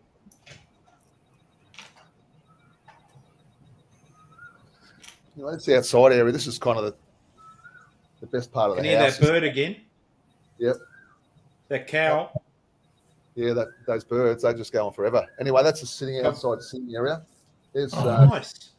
Elle, she's the owner. There's little soil in front of you, mate. Yeah, the soy's over there. And then there's 3 houses here, all kind of similar. You just walk up to the main street there. So, and then in here you got like a lounge room. This is 1,000 baht lounge room, big TV, dining, and then bedroom. And you got a kitchen as well. You got a kitchen, not that I use it. Got a kitchen as well. Everything's Nice. white, isn't it? Another toilet, shower in there. So, yeah, not a bad joint. Fuck. I was trying to work this out. Okay. Yep. Nice, mate. Yeah. And the other guys, I think the bloke next to me, I think he's from Norway. He's got a Thai missus. And then there's another bloke, he's from Belgium. He's got a Thai missus. And then the other bloke, I think he's Dutch, and he's got a Thai missus. I'm sort of Norway. So they're all kind of retired kind of guys, I think they're here, they're probably staying here for fucking 6 months or something. I don't know. But the bloke, the Danish bloke, he has his first Leo at about fucking 10:30 in the morning. So Oh, Jesus. that's not bad going. I come out here the other day, and it must have been about 10:30, I reckon. And he's sitting out the front of the house there having a beer. I thought, fuck, I'm going. Does he go all day, Pedro? Or Then he kind of goes out. There's like a Thai supermarket just at the front, at the end of the soy, and there's like a little table there, and he sits there and just buys the beers from the supermarket, if you know what I mean. It's a bit of a so he goes all area. day. Yeah, it's a bit of a meeting area for them. They kind of go down there, the retired blokes, they all go down there and have a beer in the morning and afternoon, and they kind of stay there. I think that's what they do. They don't go out or anything like that. They just kind of hang around here and live a kind of pretty simple kind of, they're not going to the fucking beach every day or going on tours or anything like that. They're kind of living here, I suppose. Yeah. So How far are you from the beach where you are now? about probably about a 5-minute walk. Okay. 5-minute walk, something like that. The beaches are shit in Hua Hin. Oh, they're not the best. They're not the best. I've always said that. Patch-up Kirikan's beaches are good. Yeah, they are. Patch-up's a lot better. If you want good beaches, don't come to Hua Hin. If you want picture postcard fucking beaches, Hua Hin's not the place. Never has been. It's just the way it is. And I don't care what people say. I've been to a lot of beaches, and this one just doesn't rate at all. It's at the moment it's pretty choppy. Out here it's pretty choppy. A lot of white caps, and the sand. You know, it's not the best, but it's certainly not the worst. Certainly, it still draws a crowd there. You know, there's heaps of people down there, and everyone's on those bloody horses riding up and down the beach. You know, I haven't seen so many horses. You know, like it's like fucking. I thought it was fucking getting taken over by Indians. The beach for a while. You know, there was that many fucking horses. You know, Lovely. but they don't look happy. The horses, they just don't look happy. You know, those little ponies down there. No, you got to look after them. You know, they just don't look happy. They just stand there all day in the sun and So if you go to that sanctuary of truth, you know, you see the elephants. I just felt sorry for the fucking things. They're trained to walk around the circle. And I didn't want to go anywhere near them. You know, I just feel pretty strongly about that shit. Hey, have you guys heard from Wayne at all? no. The other day, I haven't spoken to him for fucking ages. He's gone quiet. He's not producing any content. I hope he's okay. No, he's all right. Oh, he's okay. I'll All right, leave you mate. through it all. You Take know, care, John. Take care, Take care, mate. Pete. Good to see you, Jim. Speak to you soon, Likewise, mate. mate. Yeah. Take care. Thanks for joining us, Jen. See you soon. I was talking to him the other day. Actually, I don't just sort of message her, you know. Anyway, it's I won't say on here. He's just he's going all right. He's had a day off working in the garden, you know. He's just bloody. He cracks me up, eh? Do you want me to throw the invite out for anyone that wants to come on? Or how do you feel about that? Yeah, you're right. Check it out. Yeah. Pedro? Yeah, no problem. See what happens? Yeah, I'll mate. throw the screen up if someone comes on and All right, check them out. if I can remember how to do it. I finally worked out the admin side of things here because I was signed out for a while. I was in my junk folder, the code. So Yeah, that ain't good. Okay. I'm still trying to work out how to bloody. You know, I put a pile of stuff on YouTube. You think I can remember how the fuck I did it? oh yeah, mate. Jeez. They change things around. But it's like with you're a fairly regular videographer, Pedro. But I had a time where until I started my Australian sort of camping trips and stuff that I wasn't vlogging sort of thing. So I started vlogging, and then I've gone into my video editing program, and I've gone, fucking hell, how do I do this? You got to practice, you know. Yeah, because there's so much. And if you get out of touch, you're fucked. Yeah, and I've got the video. I forget what it's called now, but there's so many things in there I don't even know about. You know, like all these different fucking fancy things you can put on your vlog. You know. Yeah, I would. Yeah. But like even Joe, if Joe came back today and started making videos, he hasn't been in practice, right? Now his videography was second to none. Yeah, and I'm sure he would struggle. If you know, it'd only take him a week because he's smarter with video editing than you and I combined, I reckon. But but you know, it takes a while to do it. Oh fuck yeah! I was looking at it today, and I was like, "What the fuck?" But anyway, I don't know. I'm down at Victor's place all the time, walking through that bloody room. You know, like hundreds of thousands of dollars worth of bloody $3,500 horsepower engines and shit. You know. I was nearly going to whack a couple. Did you know that Mr. Fennec that passed away, Ray? I've met him, but I didn't. He wasn't a friend, you know. But I met him down at Victor's place once or twice, sort of thing, you know. Okay, yeah. But yeah, that was a shame. That he's a good guy too. Who's that? A big hit. Oh, Sam Fennick. Drag racer. Well, it was a 300 k's an hour. He went airborne. That accident he had was exactly the same type of accident that Benny had in his bloody I think it was the Toyota he had that time. Is that right? Benny was fucked for about a year. Yeah. Dangerous sport. Yeah, it is. But those cars, like Victor said, he's out of it now pretty much, you know. But he says those things are just getting so fast. He says, you know, like he owns he owns a quarter share of Keith Black race engines. Anyway, the other guy that apart from Keith Black's son in the US, he owns basically 49% of it. And the other guy is in Canada. Anyway, Victor gets the engines out here and he puts them together for guys here.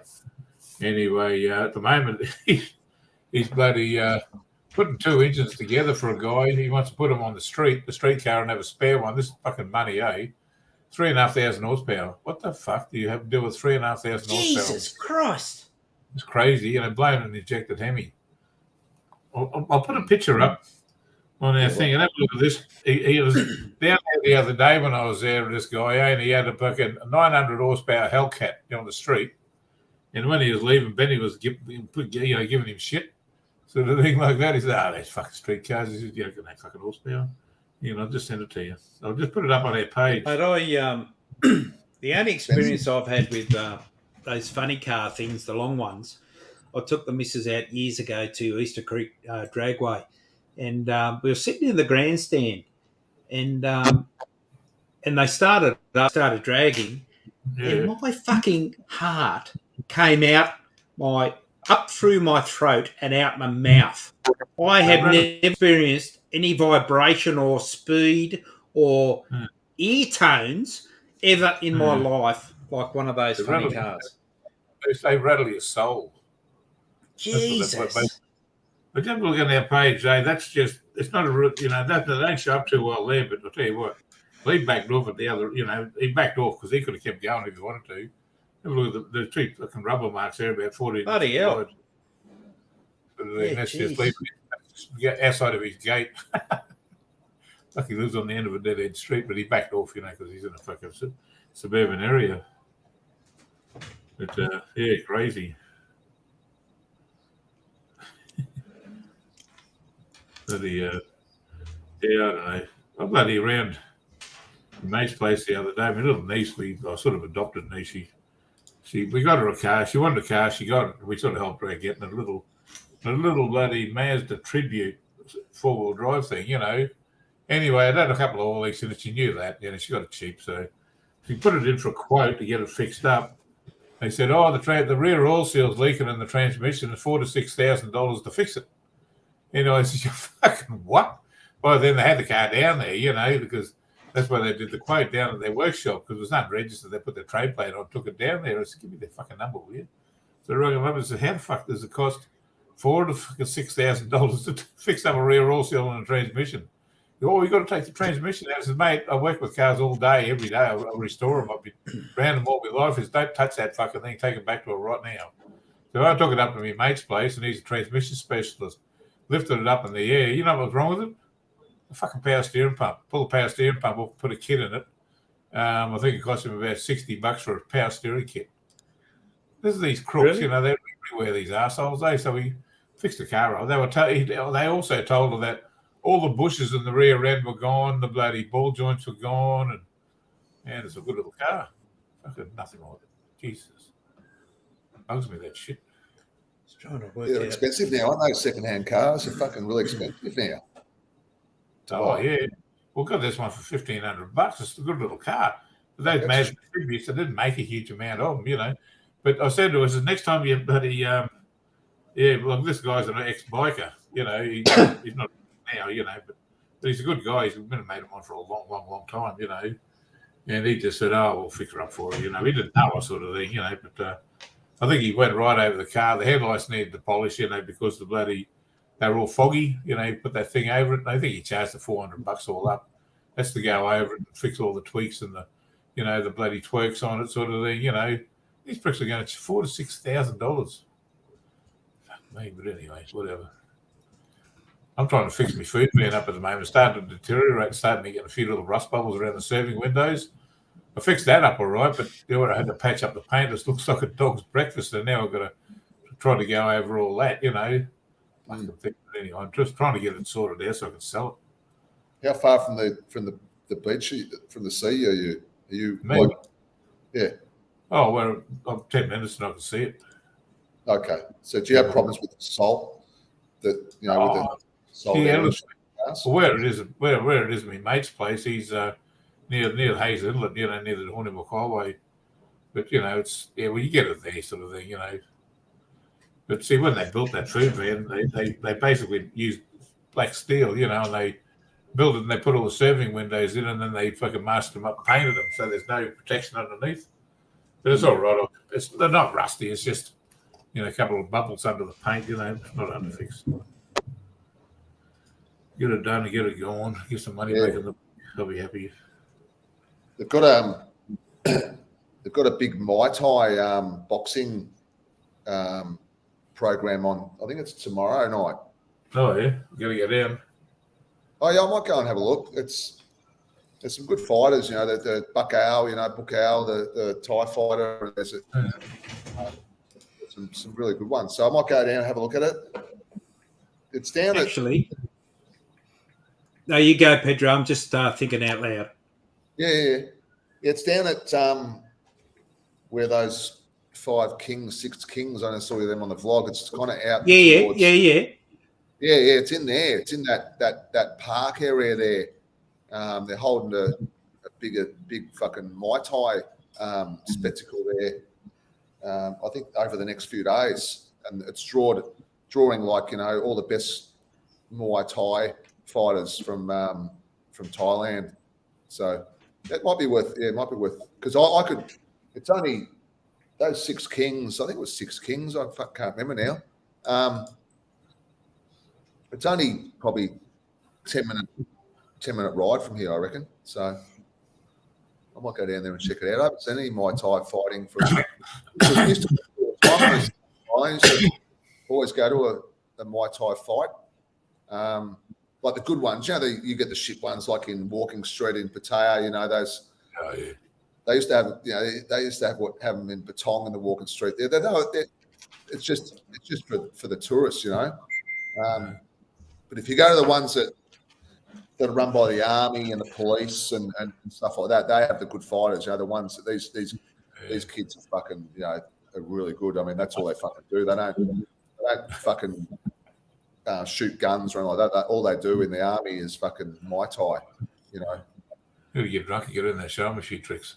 I tried it a few years ago in Chiang Mai. I went to I saw something like that a while back. Hey? I saw something like that a while back. Someone thought they were going to show this fucking kid how to do it. The kid kicked the absolute piss out of him. He's all over him like a fucking octopus. Getting with more combinations than McDonald's. Well, I was up in Chiang Mai. Just hang on a sec, fellas. I just want to test something out here. Right. Let us put you guys to wrong one. I just want to try something. I've got a 2-minute video. Okay, so if I put that on.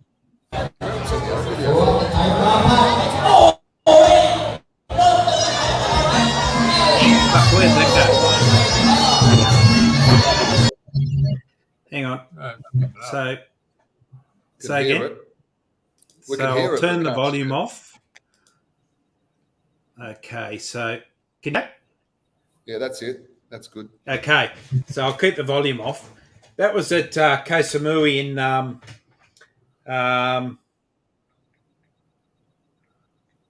what was the name of it? In Chawang there, in Chawang. No, it wasn't Chawang. It was started with an L. Lamai. In Lamai on a Wednesday night. Okay. And you go there and have your street food at the right opposite where this is, behind us, and you secure a seat at the bar. And as long as you secured a seat and pay for a drink, you can stay and watch the fight. And it goes for about 2 hours or 2 or 3 hours. And right around the ring is all the bars, the beer bars. Oh, yeah. And I'll tell you what, it was a fucking outstanding night. Except for these arrogant fucking Russians that tried to take my seat. Yeah, I know the place. I know it really well. I used to go there myself. Yeah. They used to have, like, funny enough, they had they've got those bars around the boxing ring there. And what they did on a Saturday night, every Saturday night, they had one girl from each bar that'd go in the ring and fight each other. Mm. If you were sitting in some particular bar and that girl, she was fighting from that bar, you'd support her. Okay. Yeah. So the bar girls were fighting each other in the ring, and become a little bit serious, over the years. I think they still do it on a Saturday night. It's a bit of a draw card, But it's interesting to see when all the bars set up their seats out the front of their bar. Yeah. And I tell you what, mate, the Thais, they're onto it. If someone hasn't bought a drink, they prop them and fucking say, hey, you got to go to the bar and buy a drink before you can sit here, So it's a good money spinner for them. Oh, yeah, for sure. For sure. Now, it looks like there's a few there. Fuck. Yeah, it was a good night, actually. It was an outstanding night. I ended up putting a few under my belt. Those fucking, I've seen that when they come down the elbows. Yeah. I saw one fight. They didn't last long. I remember the Thai guy. He just come down. He just fucking come down with the elbow, and it was all over. Like, it was fucking all over. Like, it was like 3 minutes or two, the first round. And he come down with his fucking elbow, and he just split the bloke's fucking nose open, Fucking yeah. But anyway, I tried to do a little bit of Muay Thai when I was up in Chiang Mai a few years ago. Fucking hard work. Yeah. I thought I'd give it a go, and it was really good for your fitness and stuff like that. You sweated like a pig, but fuck, it was hard work. You watch these guys; they're kind of young blokes. The best fighters are the young ones, and they're like 50 fucking 5 years old, fucking getting, like you said, one of these kids are kicking the shit out of me. Like it's just, it's you still got your hips and knees, mate. So you'd be doing better than me. I have. But it didn't, it didn't quite pay off for me though. I'll throw up another one shortly of the bloody little street thing that's beside it. It's when they kick you in the legs, like around the knees and that. When they kick you in the knees, at the side of the knees, and your medial and your lateral. Yeah. Around the that's they fucking kill. But even the fucking shins, mate. Yeah. It's not like John Claude Van Damme kicking bamboo these days. My goodness. No, it's deadly. It's a deadly fucking sport. Like it's it's a hard sport. You've got these Thai guys that are trying to make money from it, in Thailand, and fucking hard work, fucking hard work. Just stand by. I'm just waiting for it to export. I haven't seen it. I haven't seen a good Muay Thai kickboxing for a while, so I might have a look at that. I took my son to the Phuket Patong one, and we got ripped off, mate. We should have bought the ticket somewhere else. Me and the son, we got fucking hand, and a young Thai boy comes up and befriends us, and g'day, mate, how you going? And all this sort of stuff. And then at the end of the night, he wanted his father to take us back in his taxi and all this sort of stuff, But, I've been there long enough now to know my way around the scams. But that was very early days back in, 2009 sort of thing. So, yeah.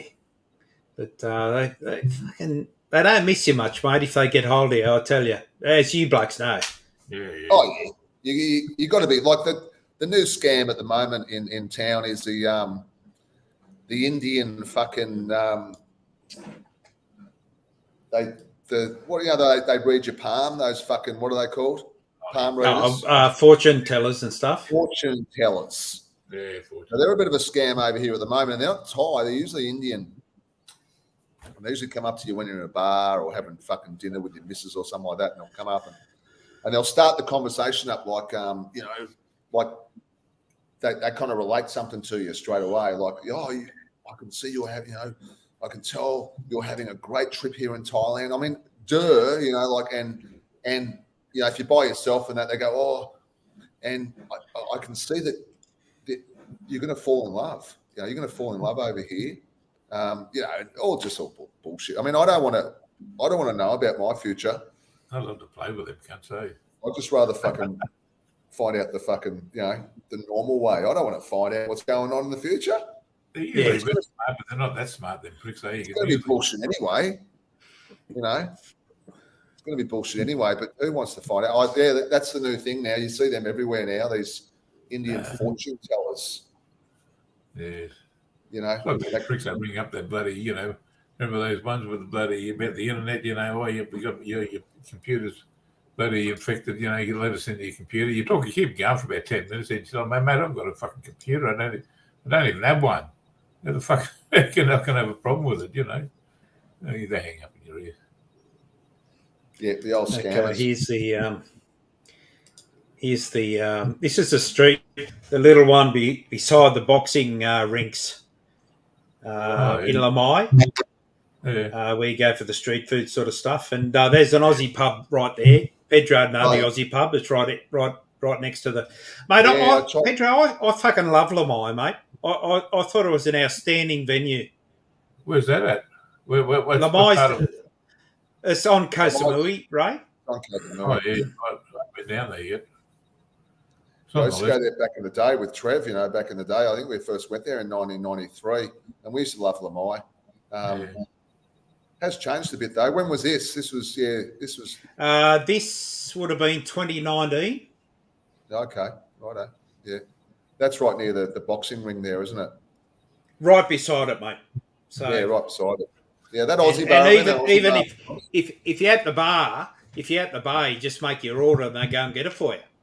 Yeah, I bet they do. The food looks great, doesn't it? Like it's a biggest draw card. I was watching a YouTuber today, like a really I won't mention his name, but he's not even a Thai YouTuber, but he's a massive YouTuber in the world, and he's in Koh Samui doing a boxing fucking training thing, and he just can't fucking handle the food. He reckons it's shit, and he went to Thais, eat small portions and all that kind of stuff, and he's been going to McDonald's and KFC, and I'm thinking, really? Yeah, this bloke's like a really, really fucking, really well-known fucking YouTuber, but he's a fish out of water over here. I mean, look at the food. I mean, how can you go wrong? God. But even the protein of fish, as a Muay Thai boxer, he should ingest that. You know, like exactly. Yeah, well, that bloody oil they use over there to deep fry everything, it doesn't seem to be the same as over. Oh shit!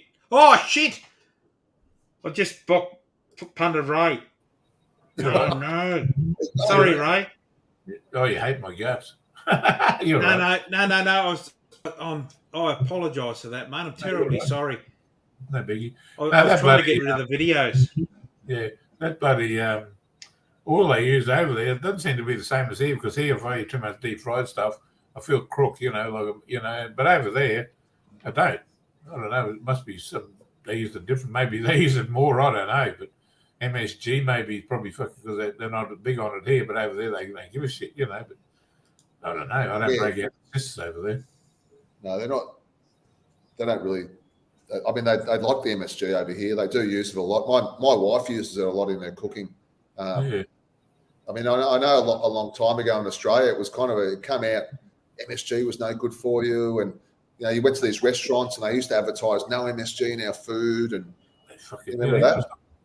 Stop listening to all that shit years ago. Like all you got to do is a matter of time before they turn around and say the total opposite. Yeah, but it's MSG or something else. It's this and that. Fuck.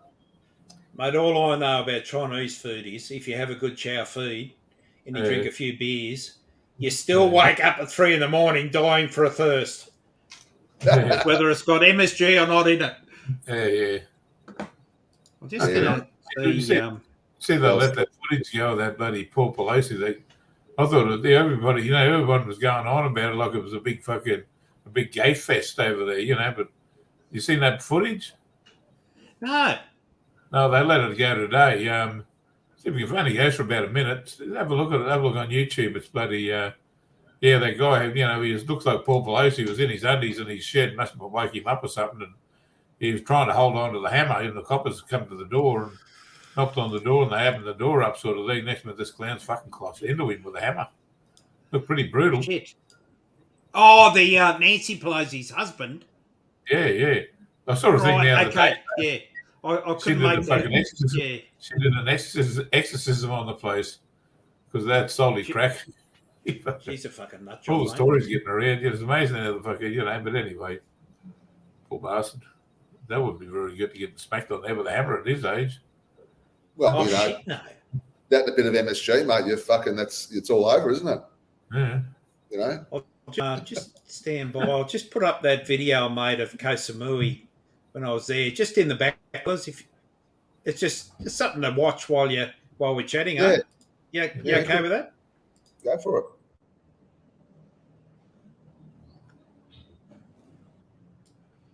Well,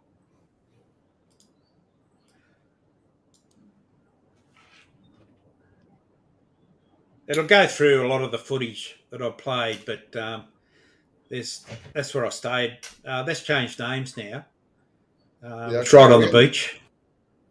I think Koh Samui's still struggling post-COVID. I reckon it's really, really fucking quiet down there. I reckon it would be, mate. You know what, though, Pedro? It's the fucking airfares, mate. You go with Bangkok Travel or Bangkok Airways, and then it costs me nearly half the flight from Sydney to Thailand and back to get to Koh Samui.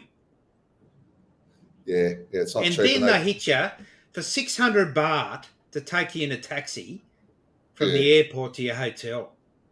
600 baht or something, Yeah, that's which is not big in the scheme of things, but But yeah, you can get down there cheap. You can still get the train down there. I think we were talking before about trains, and you get the train down to Surat Thani and then get a ferry over to Samui, relatively cheap. But again, it depends how much time you've got. Like if you're there 100. If you're there for 10 days, obviously you don't want to be wasting your time in a train, or you'd probably just fly there. I mean, flying's just Koh Samui's always had that airport, so it's a bit of a draw card for the people that can afford it. But it is pretty pricey. They do especially this time of year. But the reason for the exorbitant airfares is the actual Koh Samui airport is privately owned. Mm. Yeah, you don't hence the See, Thai Airways they don't even fucking fly domestically anymore. There's no Thai domestic flights anymore. Yeah. All they do is fly international, and they're just going downhill. I mean, there was a few years ago they were going bankrupt, weren't they? Thai Airways. Yeah, well they did, and they've been taken over and all that sort of stuff. But this beach strip at Lamai is outstanding.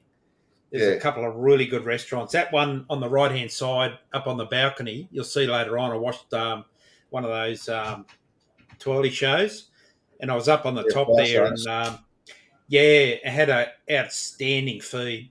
Geez, it was nice, and a few cocktails and stuff. Yeah, Lamai Beach is nice. It's not a really nice beach, that one. Long fucking beach, and it's.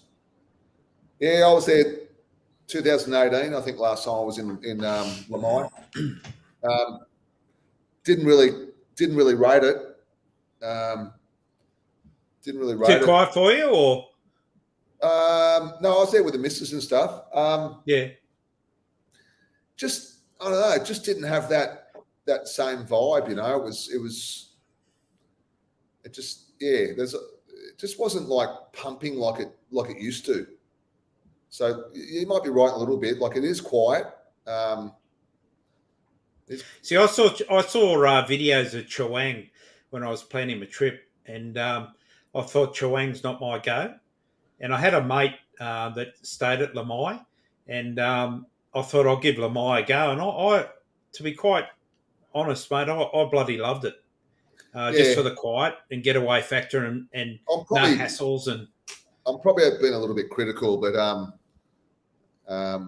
because I used to go there in the 90s, like the early to mid 90s, and it's like anything, isn't it? Like the place used to be a lot better than these days. It's like anywhere you go in the world. Everyone goes, "Oh, remember back in the day," and Koh Samui was like that. It was more. Or maybe I was younger. Maybe I don't know. It just it, you know, like you said, it's a bit of a pain to get there. But I've just Mate, I can tell you, back in the 90s when you were going there, I got married in 93, and I can quite uncategorically state the fact that I wouldn't have been allowed to go to Thailand by my missus. And after nearly 30 years of marriage on March 27th this year, in the last few years from 2015, through to 2020, she's let me go by myself. And she goes on her trips by herself, mate, with her mates, So fair's fair. But, and I'm not sure. I might be a bit Thailanded out, mate. We found Europe in 2019 together, and we definitely want to go back to Italy and Scotland. No holds barred. We want to go back there, but I would like to get back to Thailand and do a couple of places that I haven't been to. But look at it. I mean, that's what you come here for. I mean, the food, the people. Just the real simple things, really. I can probably say I'm a bit Thailand out myself. I've been here for 3.5 months, but I can know for a fact that I'll get back to Melbourne and I'll be back to Melbourne for a week, and I'll be going, I wish I was back in fucking Thailand. Yeah. It's just got that, no fucking stress, no worries kind of place. It's always been like that, and things change over here, but that doesn't change. That it's always going to be like that. It's a feel good country. Where'd Ray go? I don't know. He said he was going somewhere. He said he'd be back in a minute. Is that the one we watched before? That one? Could be, yeah. Geez, that's bloody busy there.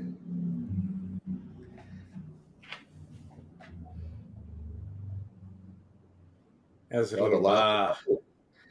Just going back towards the main intersection, and dropped into a bar, and there was an old couple dancing, and I thought it was wonderful to see them dancing like that. Yeah. Yeah, that's old school. I've seen some really kind of old couples here. Fucking, they must be in there, late 70s, early 80s, and they're still traveling, Yeah.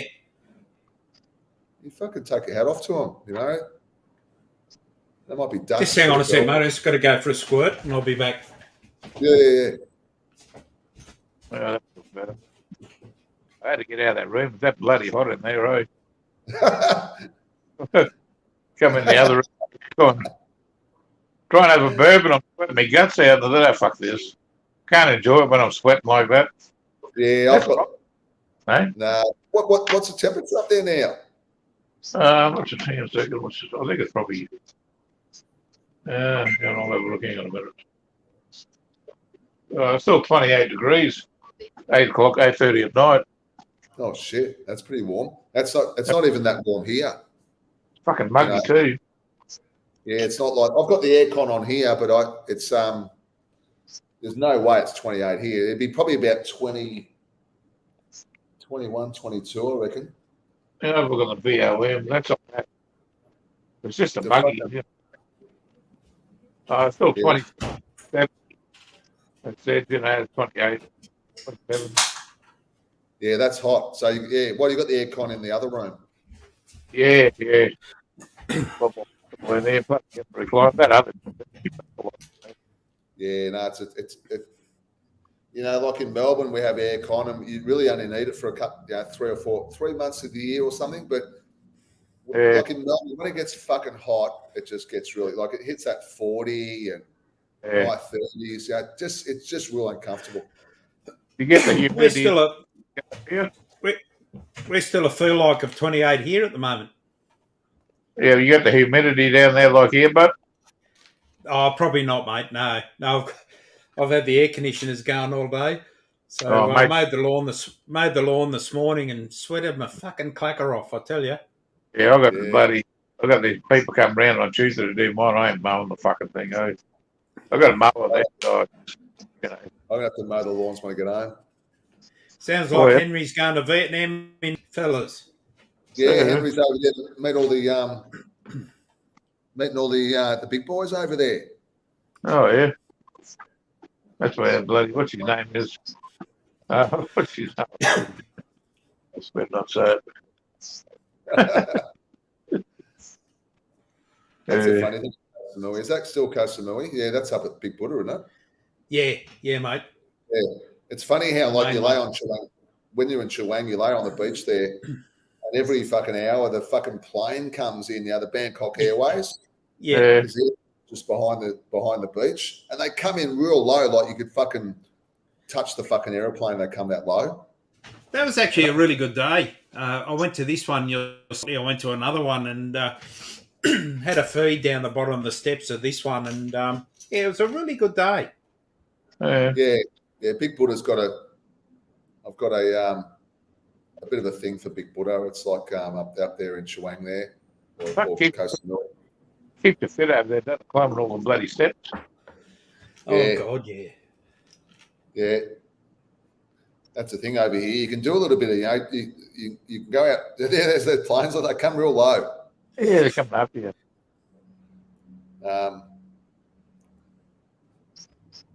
I might go on I'm here for another, I think I'm here for another, I get back to Melbourne on the 8th of Feb. So what's the date today? 28th. 28th. Yeah, About just over a week. So bit over a week I away. can't believe you've been there for nearly 3 months, mate. That time, yeah, as a viewer, that time's just flown. it's kind of Mate, scary, you know.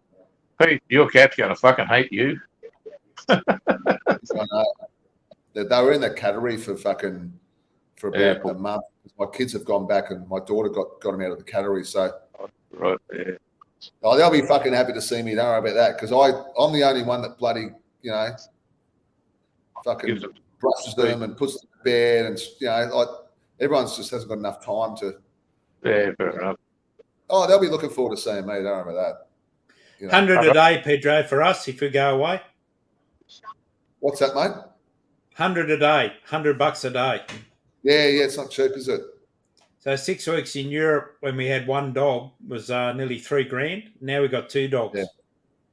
Yeah, look, 50 per dog. yeah. If I put my cat in the cattery, she'd die for fucking sure. I went away for a week, and she never ate for 4 days of that week. So bloody no one in the world. I just get people, friends to come and call in, and with cats they're all right. You give them a feed, they're right for a couple of days. They just sleep, but just as long as somebody calls, gives them a pat and bloody gives them a feed, and just cleans out the litter tray for a couple of days, they're fine. I've got plenty of friends that'll come around and do it for me. So yeah, I did that, and I was doing that for a while, and the boy, the tiger, the boy cat, the bigger cat, he got his fucking arm stuck in his fucking collar. Say the chain, that's his collar. Got his fucking arm through the fucking collar, right? Really? And he can't get it out. He can't get the fuck out. Yeah.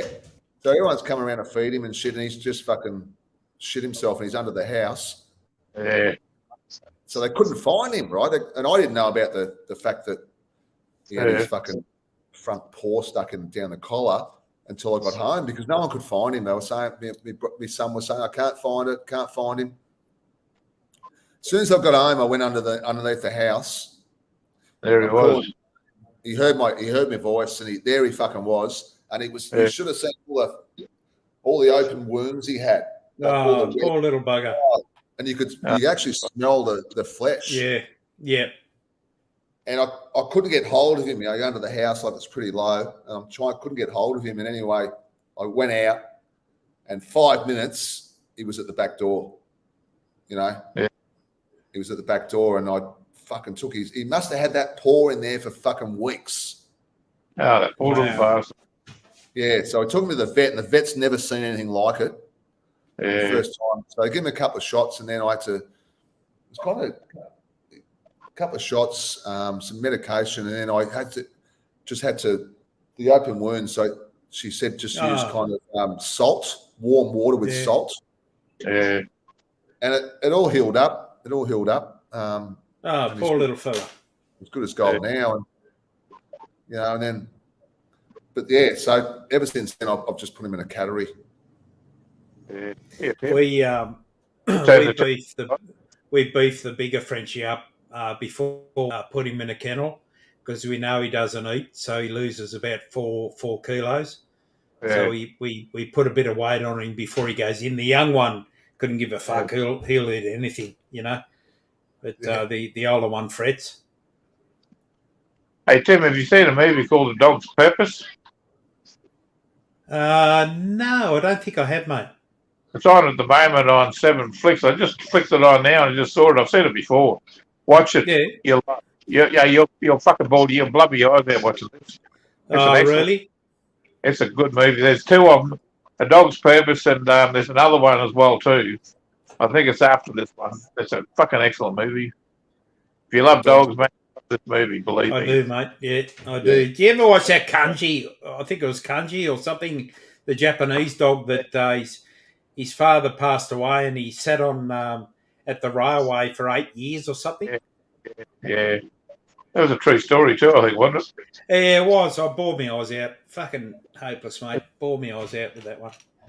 There's another one where this bloke had to get, when they had, it could have been diphtheria or smallpox or something like that in Nome, Alaska, and it was in the dead of winter, and he had to get this antidote like 1,000 fucking miles, and he had his dog sled. Anyway, but his lead dog had to get it. He had to get it there with this dog, and it was just the battle trying to get the bloody antidote there for it, I can't remember the name. Shit, it was a good movie. It's a true story too. But yeah. Well, I'm going to head off. I'm going to head off, fellas. No. I'm going to go and watch a bit of my latest videos and stuff on streaming, and then hit the fart sack. Been lovely to chat with you both. See if you can watch that A Dog's Purpose. It's another one too. The meaning of the purpose of it. Hang on, the meaning of a dog or something like that. Something like that. It is. It's an excellent movie, eh? Yeah. There's this one and another one after it. No worries, I'm going to watch it. So I might piss off too. I think I finished watching this. Yeah. Do you want me to end the stream, fellas? Yeah. Sorry, Henry just asked. Henry was just saying, get over to Cambodia, Henry, if you can. Yeah, down to 10 there. Watches, But animals aren't your best friend when you want to travel. You know what I mean? If you want to travel, you're traveling every year. I try and that's why we don't have a dog and stuff like that. I mean, it's mainly because we travel too much. Yeah, well, cats goes pretty well for a couple of days. But look, I'd love to have a dog. I'd love to have a dog at home. I grew up with dogs. Yeah, certainly. But just can't do it because we just travel to. You're going overseas every year and stuff like that. So anyway. All right. Well, thanks once again to our loyal subscribers and the fellas for watching. It's been very enjoyable to catch up with you blokes, and we'll end the broadcast. I've got to run over to 7 and get some more Leo. Take care, fellas. Take care. Okay. See you, fellas. See you, chat. See you, boys. Bye. Yeah. Later.